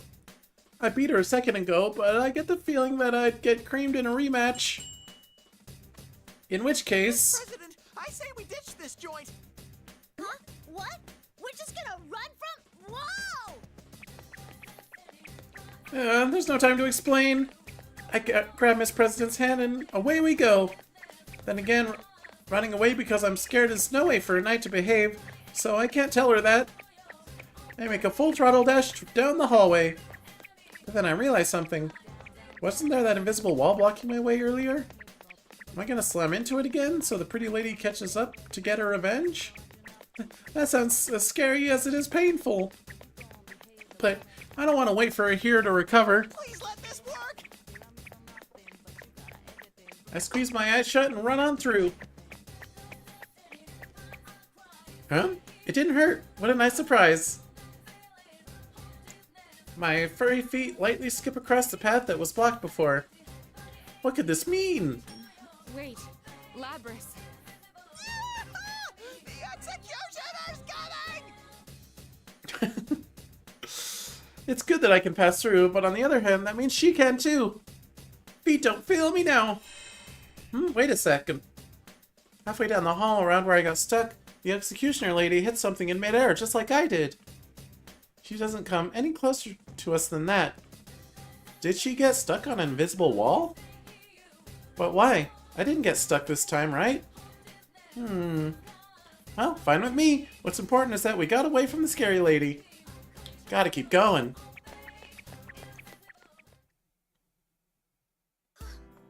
What a disaster!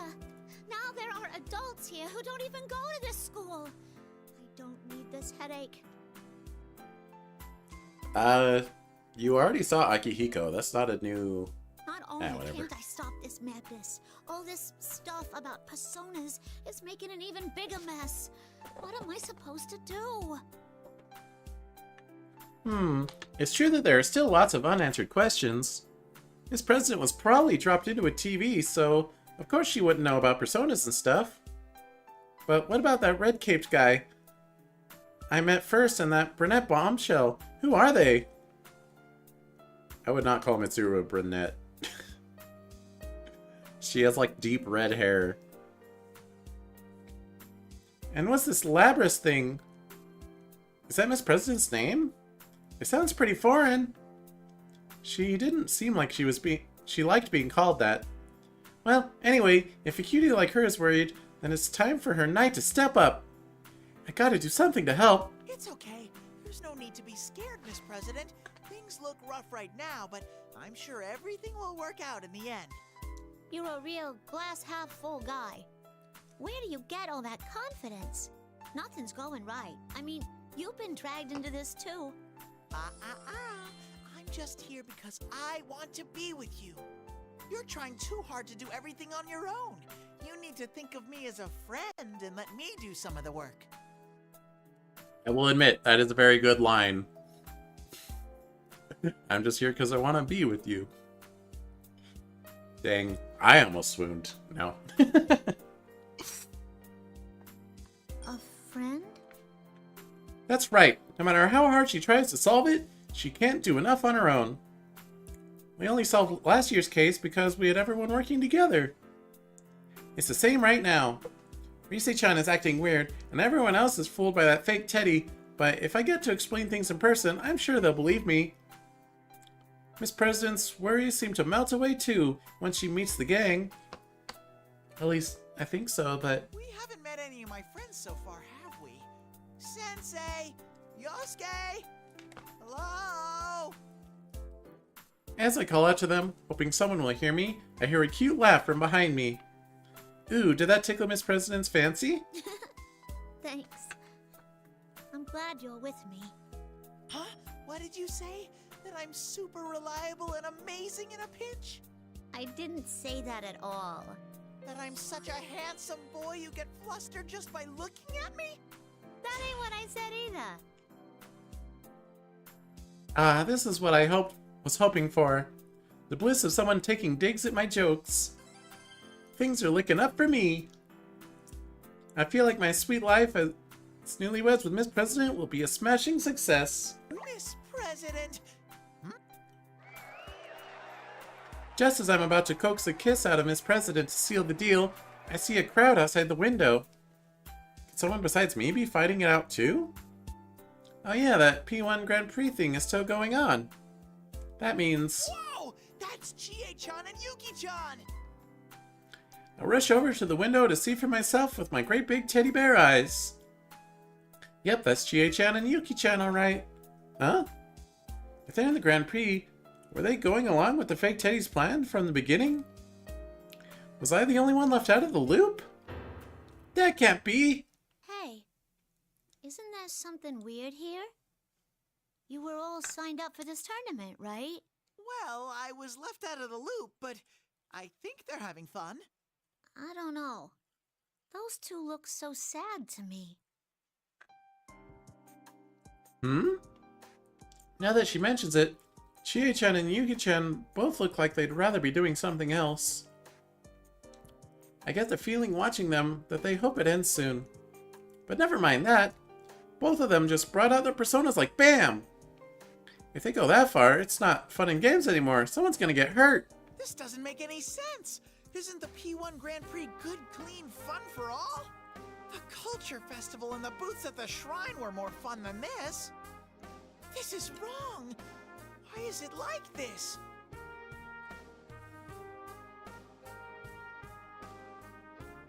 One sec. First I get beat up by that red-caped guy, then almost executed by that lady. It's all so scary. But everyone's been going up against friends? Looking at Chie-chan and Yuki-chan's faces, they seem like they're being forced to do this. They're not happy about it at all. If I had to do something like that, oof, just thinking about it makes me hurt inside. It makes me want to cry. Festivals are fun, huh? That's right. Didn't you take part in the Culture Festival? I entered the cross-dressing pageant and totally won the whole thing. Really? That happened? Why did Miss President look away? Did she not have fun at the Culture Festival? Maybe she didn't go to the festival at the shrine? Why does she look so sad? It must be because of this miserable event. And that gives me an idea. Enough's enough. This is one sorry excuse for a festival. We must hurry to the announcement room, defeat the fake Teddy, and put an end to this tournament. Come on, Miss President, cheer up. Left, right, left, and trot. What's that supposed to mean? You're right, though. I'm the student council president of this school. This ain't no time for me to mope. All right, then? Let's get moving. Yeah! I pump my paw energetically in response. We're gonna put an end to this Grand Prix right now.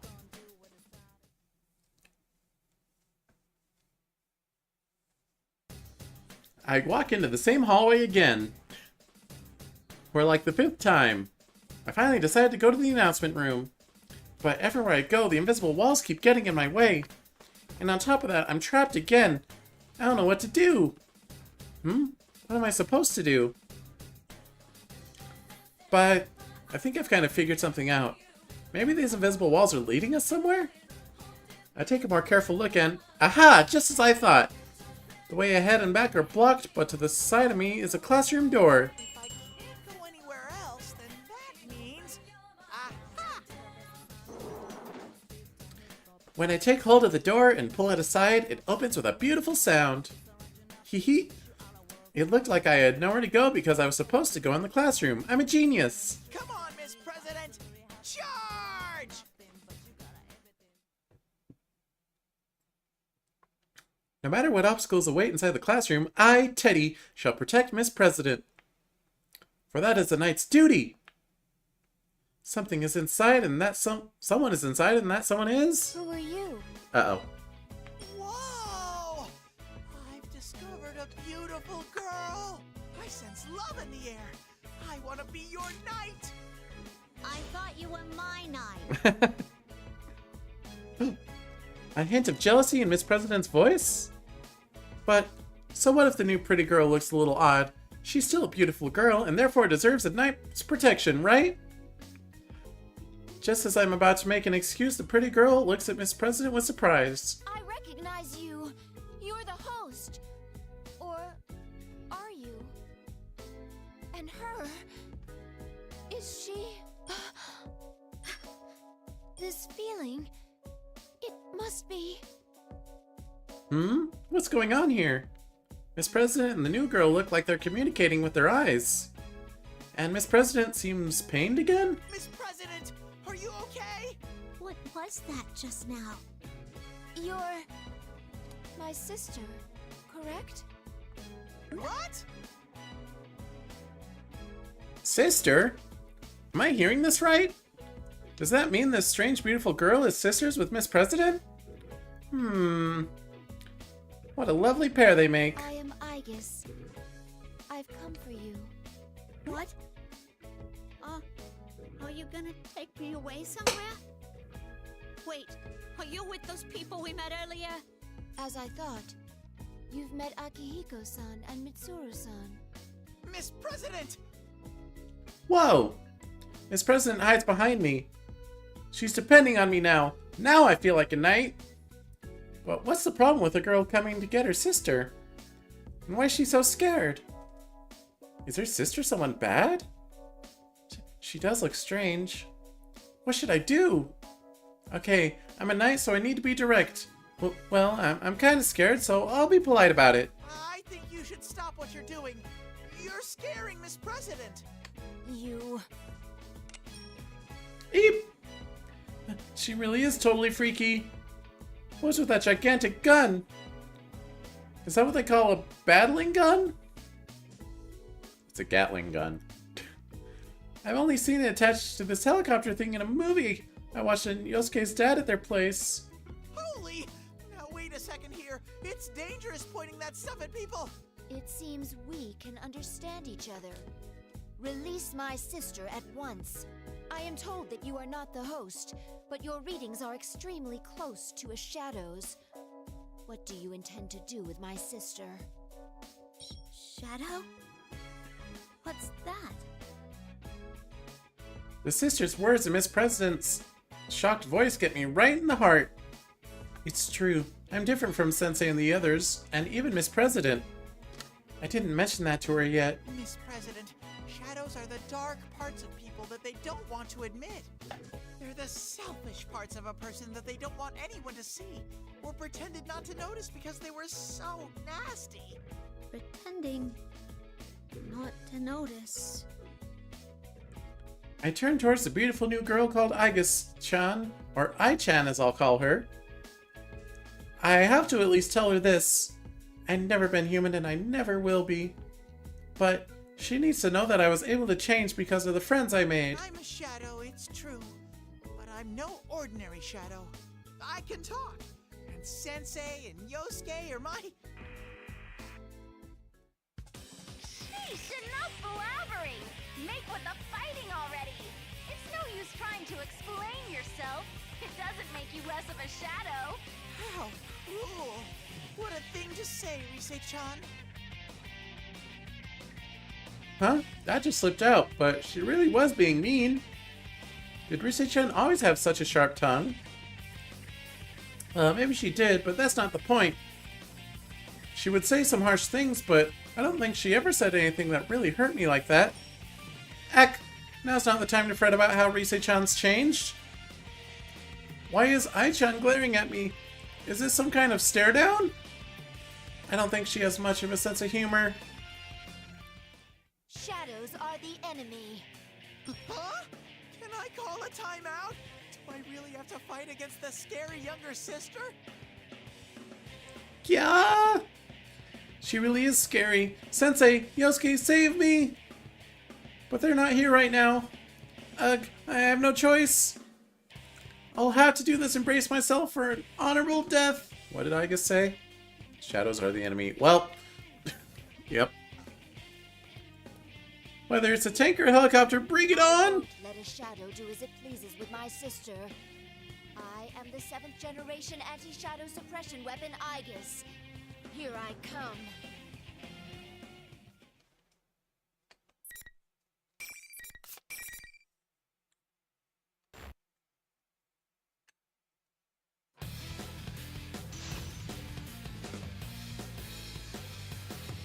Bam, bam.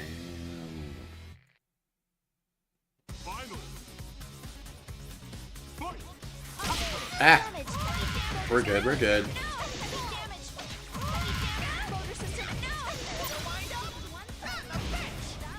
Get missiled, stupid.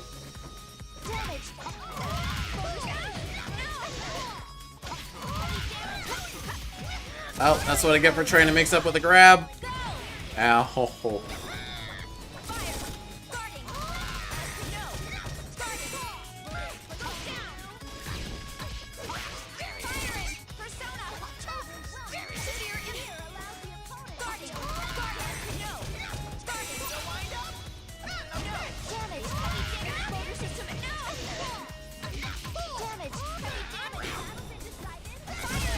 Up. Bam. Get smacked.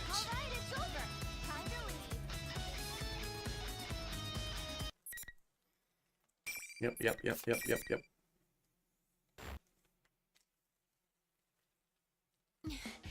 It's strong. Dang it.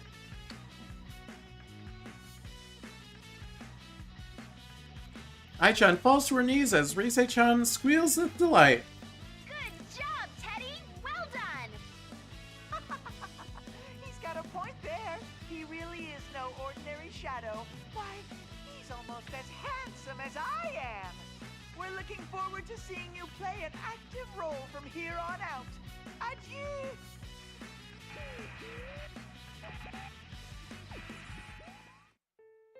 This isn't right. This is definitely not a festival. It's not fun at all, and it doesn't have that feeling of hanging out with everyone. I want to complain, but the monitor's already off, and I don't know what to say anyway. I may have hurt Ai-chan too. Ugh, I'm going in circles in my head. What Ai-chan said, what Rise-chan said, is it unnatural for a shadow like me to be with everyone? Cough. Miss President, it's okay now. I won. Ever since Miss President met Ai-chan, she's been acting weird. But telling her it's okay seems weird too. It's like I'm reassuring myself and not Miss President. I won't let you go. I won't let a shadow take my sister. Ai-chan must really like Miss President. I don't know anything about Ai-chan, and she doesn't know anything about me. So to her, I'm just an ordinary shadow. I'm Miss President Snipe, but she doesn't know about that. I can't blame Ai-chan for thinking that about me. I'm sorry, but I still want to protect Miss President. Sure, I'm a shadow, but I'll try my best to help you understand one day too. Protect? Ai-chan's harsh expression lightens with surprise. It seems like she understands a little better now. Did I get through to her at least a little? Then it's time to tell her more. To tell the truth, I didn't want to fight you, Ai-chan. Ai-chan? Your name is Aigis-chan, right? If I shorten it, it'll be Ai-chan. It's been a while since I've been called by that nickname. How strange. You are a shadow, but I can sense kindness in your words. Can I trust you when you say you do not intend to hurt my sister? Of course! Yeah, even though I'm a shadow, I'd never hurt anyone. I'll put a stop to this Grand Prix, just watch me. Let's move on, Miss President! Oh, okay.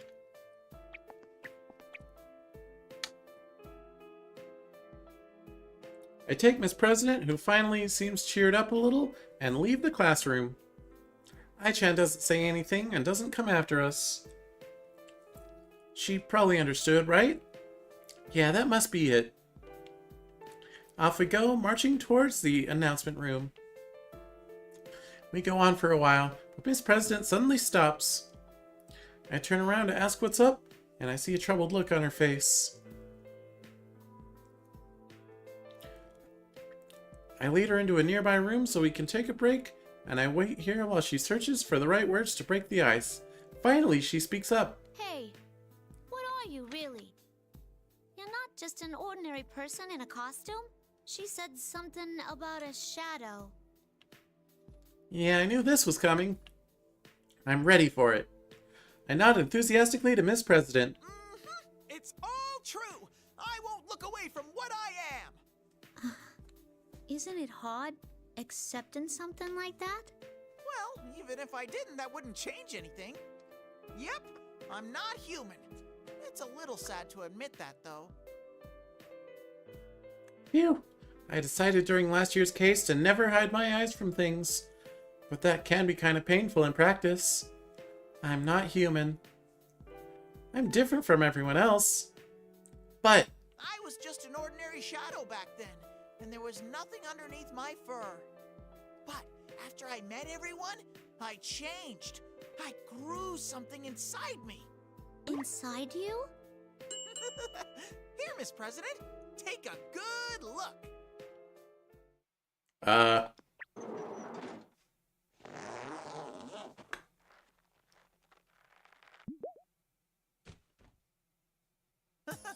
Surprised? Hello, my honey. Well, he had his clothes on inside, so it's fine. I take off my head and show her the rosy-cheeked, beautiful boy within. As I expect, Miss President stares goggle-eyed. Whoa! How'd you get inside there? And you look pretty human to me. Yep, I became a man of substance. But You have a question? there really was nothing in there in the beginning? Does that mean you were an empty costume walking around? No. Oh, the painful memories. Empty. That's right, I was empty. It's all true, but hearing it now gets me down in the dumps for some reason. Maybe what I gained this past year was just that good for me. Don't be so sad. You do look weird, but I believe you. Aw, you're such a nice girl, Miss President. Anyway, just trust me on this. I will always be your friend. You, Sensei, Yosuke, I really like all of you guys. I don't want anything to happen to any of you. Sensei and Yosuke, huh? You must have really got along famously with them. It's so strange.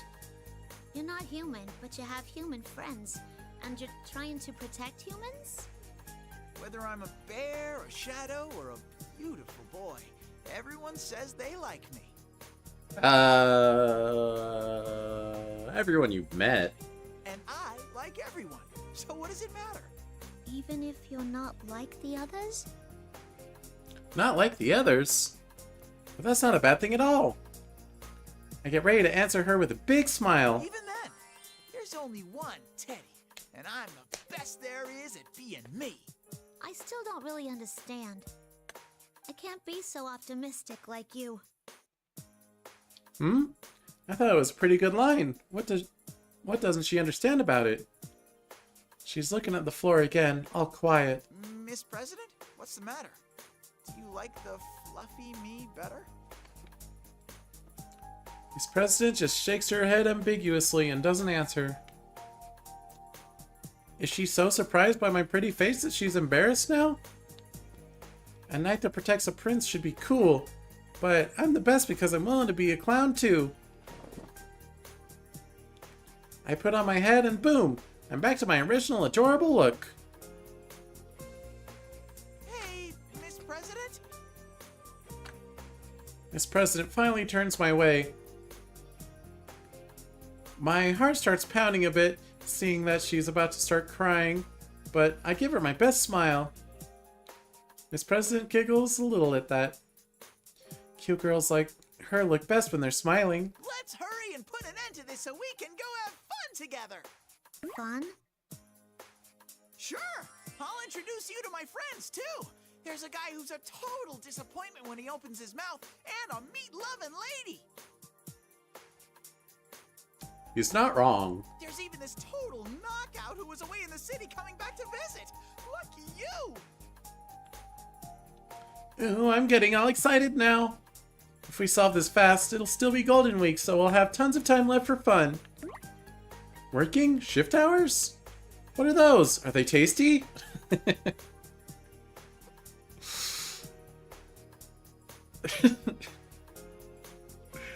Usually what are those? Are they tasty? That's reserved for someone who actually doesn't know something. It's not used for feigning ignorance.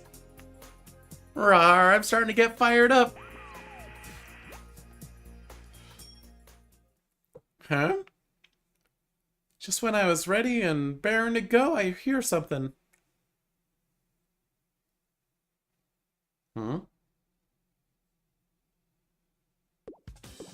Grr! I knew it would be that fake Teddy again. How dare he clap like it's no big deal. That awful smirk on my adorable mouth just makes me madder. You were a great help in getting rid of those troublemakers. Looks like even a bear can be useful in the hands of a clever man. Troublemakers? Who's he talking about? There were 3 people here that we weren't expecting. You don't need to know the details. They had no place here at a school anyway. Everything's so much better now that they're gone. Well, what a mean thing to say! His shallow fake cuteness can't cover up how terrible that was. Well then, I accept you as an official challenger in the P1 Grand Prix! I don't need no acceptance. Your Grand Prix thing isn't fun at all. You obviously don't understand what a festival is supposed to be like. People are supposed to have fun at festivals. All this talk about them having no place here at a school?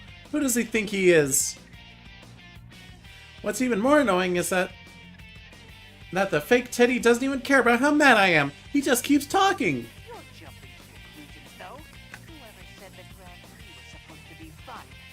I need to see you suffer too. Bring out the next opponent!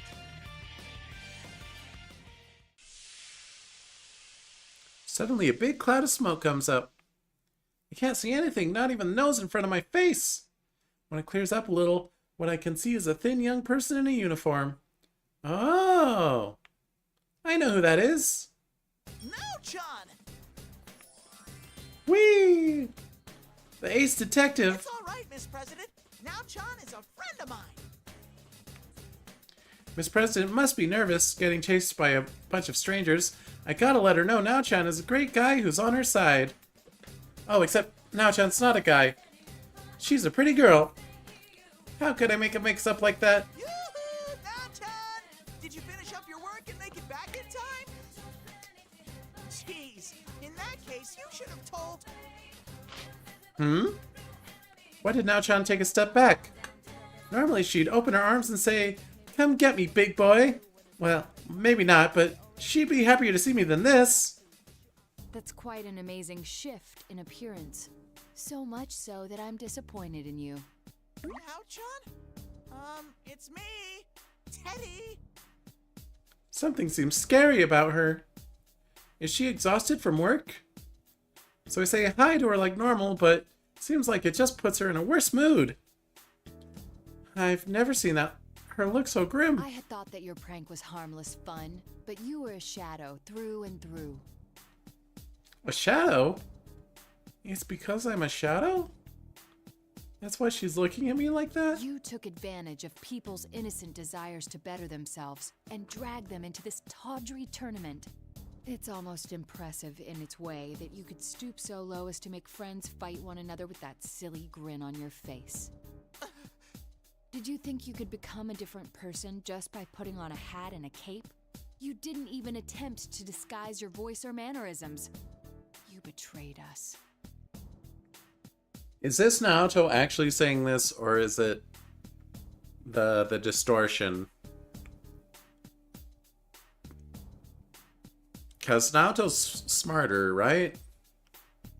Naoto's too smart for this. Why are you saying all this? I would never do those things. People have been known to change when you haven't seen them for a while. Ah, but I forgot. You're not a person at all. This can't be. Is that how Nao-chan thought of me? No way. Nao-chan understands me, right? I muster up my courage and look up at her face. But she's not smiling at all. Now-chan, what's happened to you? The Now-chan I know would never say such cruel things. No, I don't want to hear this from you. I don't want to hear anything from a shadow like you. In fact, I would prefer if you remained silent. And then Now-chan pulls out the gun she uses to fight. Is Now-chan really, seriously going to get rid of me because I'm a shadow?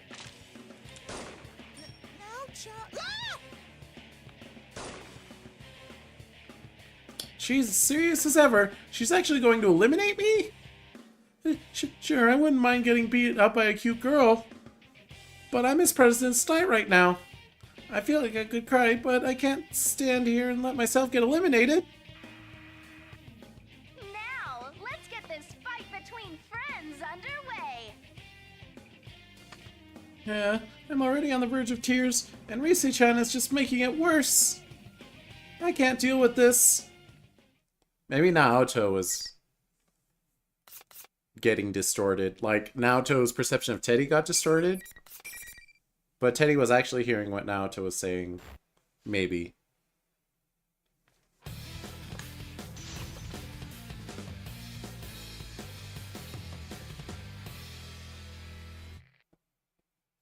Finals. Fight. What?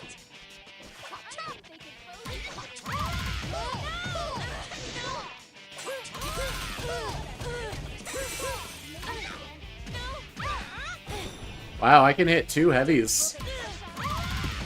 I can connect heavy into itself. That's crazy.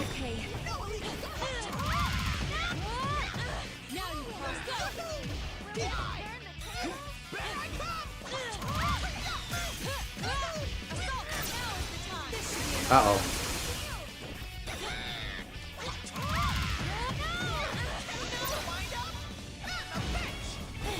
Oh, wait a minute. There's a whole, like, silence mechanic where you can't use your persona, so... They could totally implement fighting your shadow, causing you to not be able to use your persona.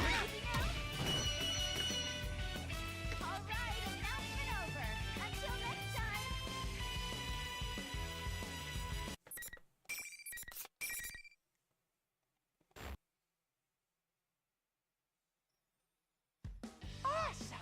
Thrilling! What a great match! Okay, you've got a short break until your next match. Rest up so you can wow the crowd with your skills later. The general can say whatever he wants, but none of it reaches my furry ears. My heart's at the bottom of a deep, dark well. I won, but it feels so hollow. Why won't anyone believe good old, trusty, adorable Teddy? Rise-chan, Now-chan, and I went through good times and tough times together. We were all friends. Why would they say that? Thinking about that makes me feel even emptier. That's right. In other words... Everything about this tournament is unbearable! Are you depressed or goofing around? Pick one. Never. Well, that's so cold. Now-chan's normally so nice, I mean... Wow. I can't believe she tore me apart like that. How do you mean? You two were just talking to yourselves. What? Talking to ourselves? Huh? What is Miss President saying? Now-chan took me apart with her usual logic every time I said anything. Ah, crud. If I keep thinking about it, these big teddy bear eyes of mine are going to be like leaky faucets. That's the enemy's special power. Okay. It was the distortion. I rub my eyes to make it look less like I'm crying as Now-chan gets back to her feet. I want to rush over and make sure she's not hurt, but I'm a shadow, so... Seeing me stop myself, Now-chan speaks up uneasily. It seems to be capable of interfering with our cognition. What we're saying becomes warped in the listener's ears. Though we bear each other no ill will, our speech sounds abusive. Our cognition? Abusive? I don't think I know what she means, but there's something I pieced together. If I'm right... Then you don't hate me? Perish the thought. You're a precious friend of mine. I'll always like you. Oh! That gentle Now-chan smile. There we go. That's the Now-chan I know so well. Now-chan! Whoa!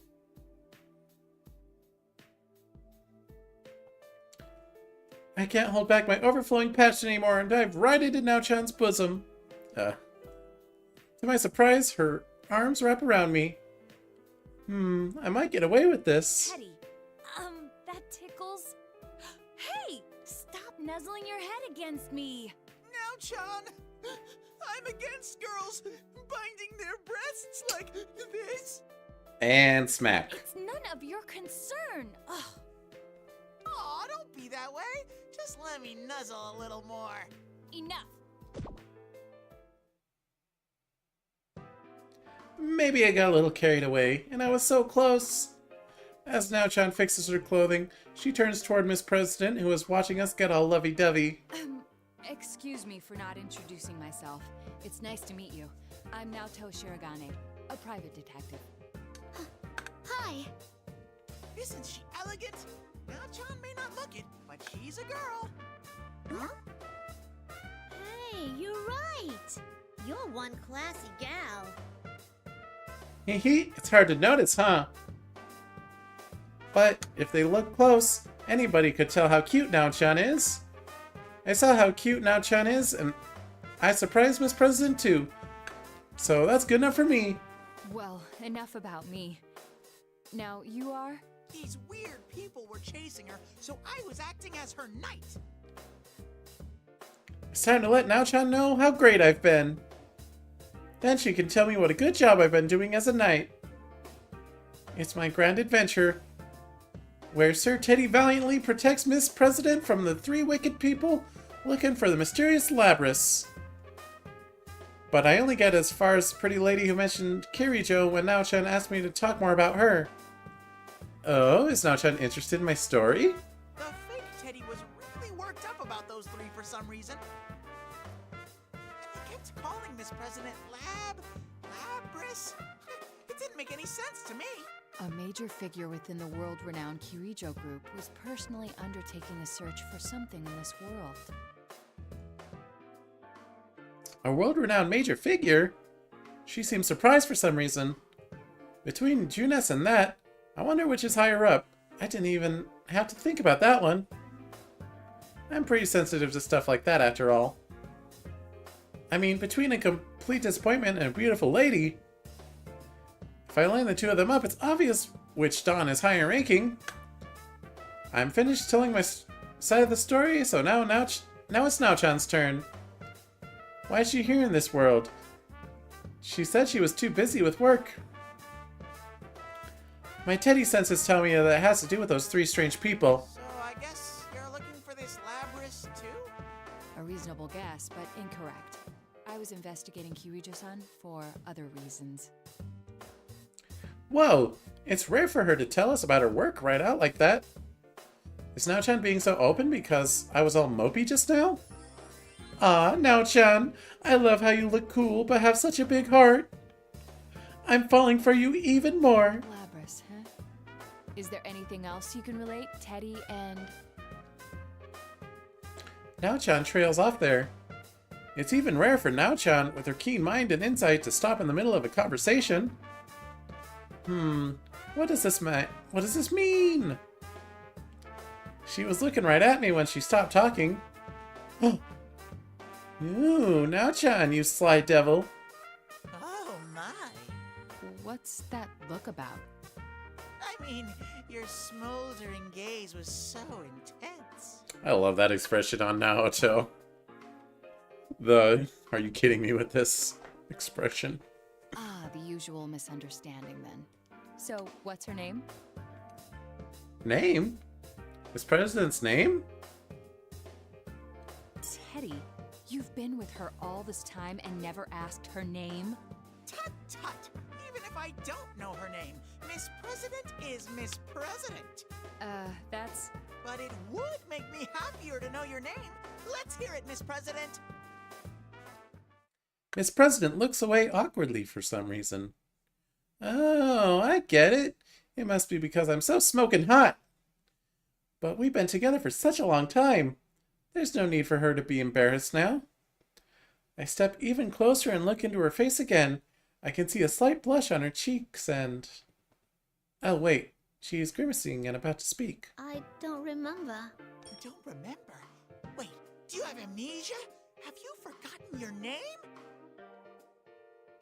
What a shocker! I wasn't expecting that at all. I wonder if Now-chan is as surprised as me. I turn around to ask, but surprisingly, or maybe not, Now-chan is as calm as ever.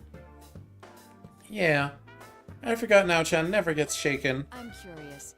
You don't have the power to wield a persona as we do, correct? Miss President nods. I nod too, in case the first one wasn't enough. Seeing that, Now-chan starts to explain. She gets so excited when she lectures. It's possible that General Teddy is a shadow born from you. That fake Teddy is her shadow? But shadows usually look like the real person. When I think back to everyone's shadow last year, they all look like the original person before they went berserk. That's true. But though it may resemble you, it can't possibly be your shadow, Teddy. You were able to use your persona, and so could the others I've seen. That's why I think it's highly likely that this is her shadow, since she has no persona. I'm convinced that's not my shadow. But I still think there's something wrong. Shadows want to do what the original person wants to do, or things that person tried to hide, so that's strange to me. Since that would mean... Does that mean Miss President wanted to be me? Yeah, no. I knew you would say that, but it still cuts like a knife. No, that's not what I meant. The General looked like that even before I met you. Though it's still not like I want to be you. What an honest answer, Miss President. That's fine. I'm the best there is at being me, after all. What if we ignore its appearance and think more about its role? Instead of wanting to look like me, Miss President wants to hold this P1 Grand Prix like the General? That can't be. I want to stop this tournament. Miss President protests, but suddenly closes her mouth and looks at me. What is it? Is there something she wants to say to me? She looks so sad, though. Right, though. thinking about it, we already know that you're not the same guy as the General. This ain't your fight. So I shouldn't be all clingy and cause more trouble. Miss President? Miss President turns her back to us. Sorry I doubted you before. And thanks for looking after me this far. Miss President, what's gotten into you? You can't go alone! Suddenly, Miss President turns and runs. I hurry after her, but, well, she's passing right through the walls I couldn't get through before. I forgot she could pass through those invisible walls for some reason. Even if I go after her, her lead's getting bigger. Oh no, I gotta catch up to her somehow. If that fake Teddy really is Miss President's shadow, she'll be in trouble! Now, Chan, we need to go rescue Miss President together! It's dangerous to face your shadow alone. I would have been in big trouble if Sensei and all my friends weren't with me when it happened to me. I was worried because I would be your only ally, but now I have Now-chan for backup. I'm sure I could save Miss President with her help.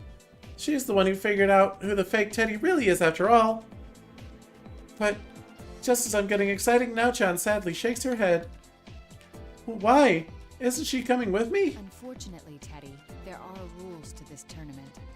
The moment two participants meet, the area becomes sealed off with invisible walls. Only the victor may pass through them. Oh. That reminds me, the half-naked man and pretty lady didn't chase me once the fight ended. I thought I had just got lucky, but maybe it was because they were tripped up by those invisible walls? I get it now, I didn't notice that at all. Well, it's not that important. But it does mean that I have to save Miss President on my own. This could be tricky. Sure, I'm her knight and need to save her to put things right, but I've never fought a shadow all alone before. Now-chan's smart. Why can't she find a way to come along? Now-chan speaks up again. There's no conclusive evidence yet, but that girl may not be human. Huh? What do you mean? And if General Teddy is her shadow, nothing could be more cruel. I thought that a weapon with a heart was only a rumor. What's she talking about? A webbing with a heart sounds kind of strange. But she's not joking, is she? I can see in Now-chan's eyes that she's serious. It's a little different from a smoldering, passionate gaze. I need to listen carefully to what she's saying. Even though I don't understand, I gotta listen. Teddy, I believe you may be able to help her. Out of everyone, you understand best how she must be feeling. It's dangerous for her to be alone. Please go and find her. I still don't get it. But I think I know what she means anyway. I tighten my adorable paws into fists and make a vow. Okay, I'm Miss President's guardian knight. I'll protect her come what may. Alright, I'm gonna do this. Even though I am worried and kind of scared. But if only I can save her, if only I can save her, then I'd be no true man if I didn't make up my mind to do it. That was a rough sentence. I wave to Now-chan and get ready to go. Oh. I got so fired up that I almost forgot. You be careful too, okay now, Chan? Even though I can't stay here with you, I worry about you. The good thing about caring for people is you're not limited to just one, so I can help Miss President and still always be with you. Thank you, but don't worry. I'm not alone. You either, Teddy, and neither is she.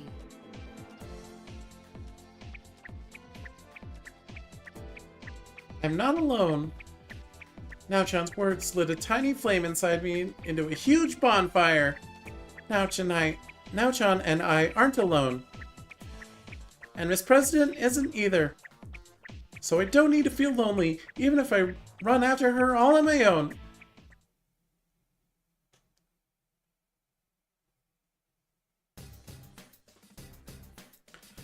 Hard to starboard, huh? I keep running, but I still can't find Miss President. I just keep running into those invisible walls. I've run into so many of them now that I feel like they're my real enemy. Going face first into one really hurts. Even if I go slow with my hands in front of me, my face still hits it first. It's just how I am. Fair enough. I think I'm gonna cry if I run into one more. But then...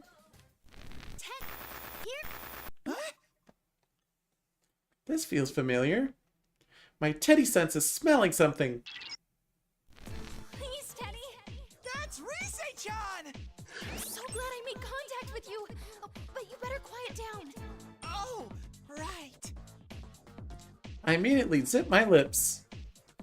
My zipper's on my neck. I was making an analogy. Risei-chan, are you back to being your old self again?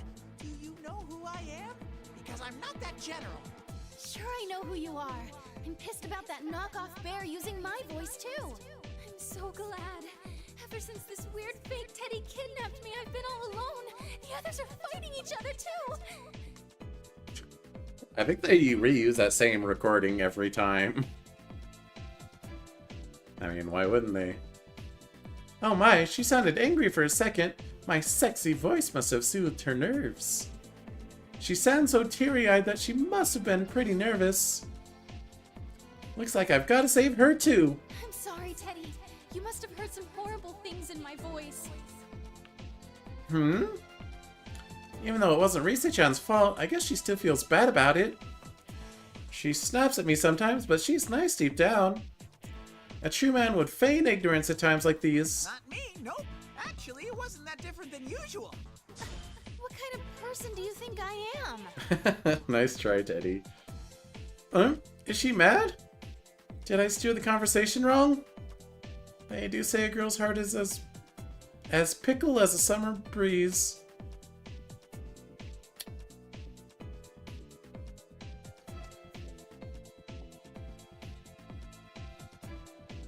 I get that Teddy like doesn't know words, but there's not a joke here. It's just he doesn't know the word. Pickle. I'd better change the subject. By the way, Risei-chan, where are you? In the announcement room. I got kidnapped by that general guy. He was watching me too close for me to use my persona. Goodness gracious! He kidnapped Risette and locked her up to further his evil schemes! That pervert! He's an even worse guy than I thought! I wish I was in his shoes. Hey, moron, what are you fantasizing about? I can't help myself. Oh, but Risei-chan, is it okay for you to talk to me like this? Risei-chan says she finally got used to her persona when the general left the announcement room, got to use. And now she's contacting each of us to let us know that the general is the fake Teddy. And the Risei-chan we heard over the PA is a fake too. That was nice of her. What else did I need to ask her? Isn't the P1 Grand Prix still going on? Yeah, it hasn't ended yet. Actually, Kanji seems to have gotten the wrong idea about it. He's going nuts. I bet he fell for that manliest of all men line. It's not hard to see that happening with Kanji. I know, right? Seriously, that stupid Kanji. Honestly, the things I've been through, I don't know what to do about Kanji's harebrained antics anymore. Not like you even been dealing with them at all. Even though she didn't ask, I tell Risei-chan what's happened so far, since I thought she should know. Everything about Miss President and how I've been working hard as her night. And how I'm on my way to the announcement room to protect her too. Now that I say it out loud, I sound pretty cool. I am pretty cool, huh? Cool as a cummerbund. Wow. Cummerbund. Like you've been busy. I can step up to the plate when I need to. Is that how you spell it? Cummerbund? Yeah, it's because that girl is cute, isn't it? Anyway. Risei-chan? Are you alright? Risei-chan! The communication suddenly cuts out with a scream. Did the general come back? Grr, I won't forgive him if he does anything to Risei-chan. Wait, Does this mean I'm the hero here? I can't stand around like this. I'll save Risei-chan and this president. Reach out for the truth. This looks like a job for Teddy Man! I feel like Teddy's gotten a lot of BGMs that weren't in any of the other routes, at least that I've played so far. I'll protect Miss President and save Risei-chan like it's no big thing. A sweet life with girls fawning over me is just around the corner. Time for this knight to do his thing. Sorry for the wait. I'm here to save the day. Wham! I slam open the announcement room door like a hero with a colorful puff of smoke. Or so I imagine anyway. I give one-liner for my entrance. This is a different room than we've been in before. Whoa! Why is it all bloody and disturbing in here? Isn't the announcement room a place where you make announcements? What in the world could this be? Well, I'll put that aside for now. I need to take care of Miss President and Risei-chan. Ooh, I can see their hearts were captivated by my amazing entrance. Huh? There's another girl here? Teddy! She's that girl Shadow! Risei-chan points to a girl who looks a lot like Miss President. She's pretty, but... Oh, I remember now. She reminds me of Ai-chan. Is that what Miss President wants to look like? Oops, gotta save that for later. I bust a cool move and point to the shadow. So it was true. Miss President's shadow was the culprit. I take some fancy steps and stand between the shadow and the girls to protect them. Man, that was cool, even for me. I'm so awesome. Now all that's left is to say my signature line. Time to get Teddy. Well, Wait, now what? that I'm here, you're not gonna lay a finger on these girls. Come and get... No! You're not me! Oh. Huh? What? Things are that far gone already? Oops. Got here late. Uh-oh. Yes! The power! Uh-oh, uh-oh.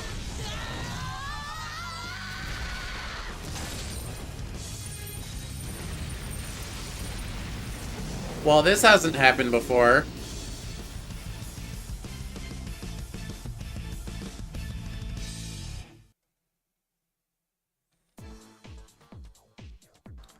The shadow gains more and more power from Miss President, denying it, and turns into... Holy moly! A gigantic bowl! It's huge! It's ginormous! Aren't I kind of small next to that? That thing looks pretty strong.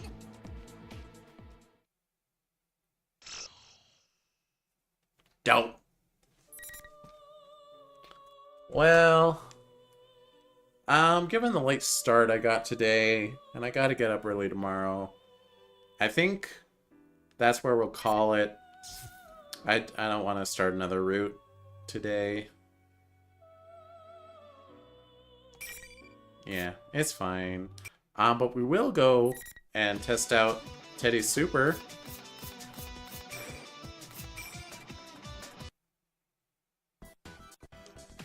Welcome to the Velvet Room.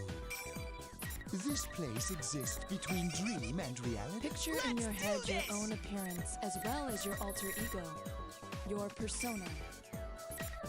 Now, let's begin.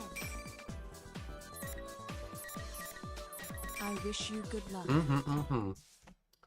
I'm gonna look up what Shadow does. What is Shadow type in P4A? Shadow type characters have a blue aura around their body as well as yellow eyes. Their portrait is also different. Their voice lines will be ferocious and unhinged. While Shadow characters look very similar to normal versions, these differences can help players tell them apart. Are they gameplay different at all?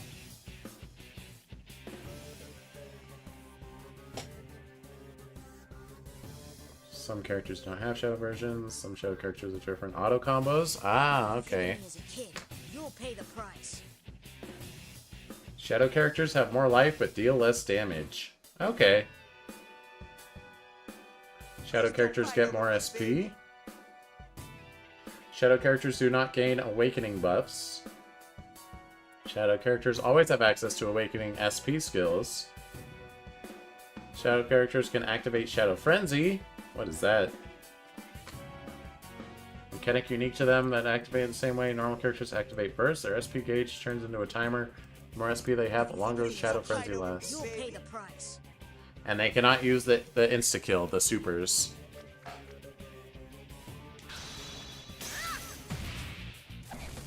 Flip the switch.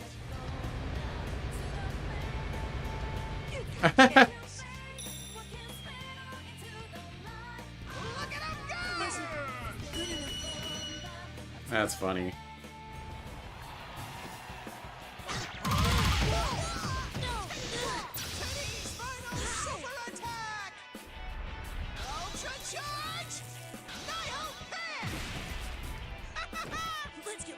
Why did he turn flat? Alright, anyway. Thanks so much for watching. Hopefully there'll be more tomorrow. I did skip yesterday. I just wasn't feeling it.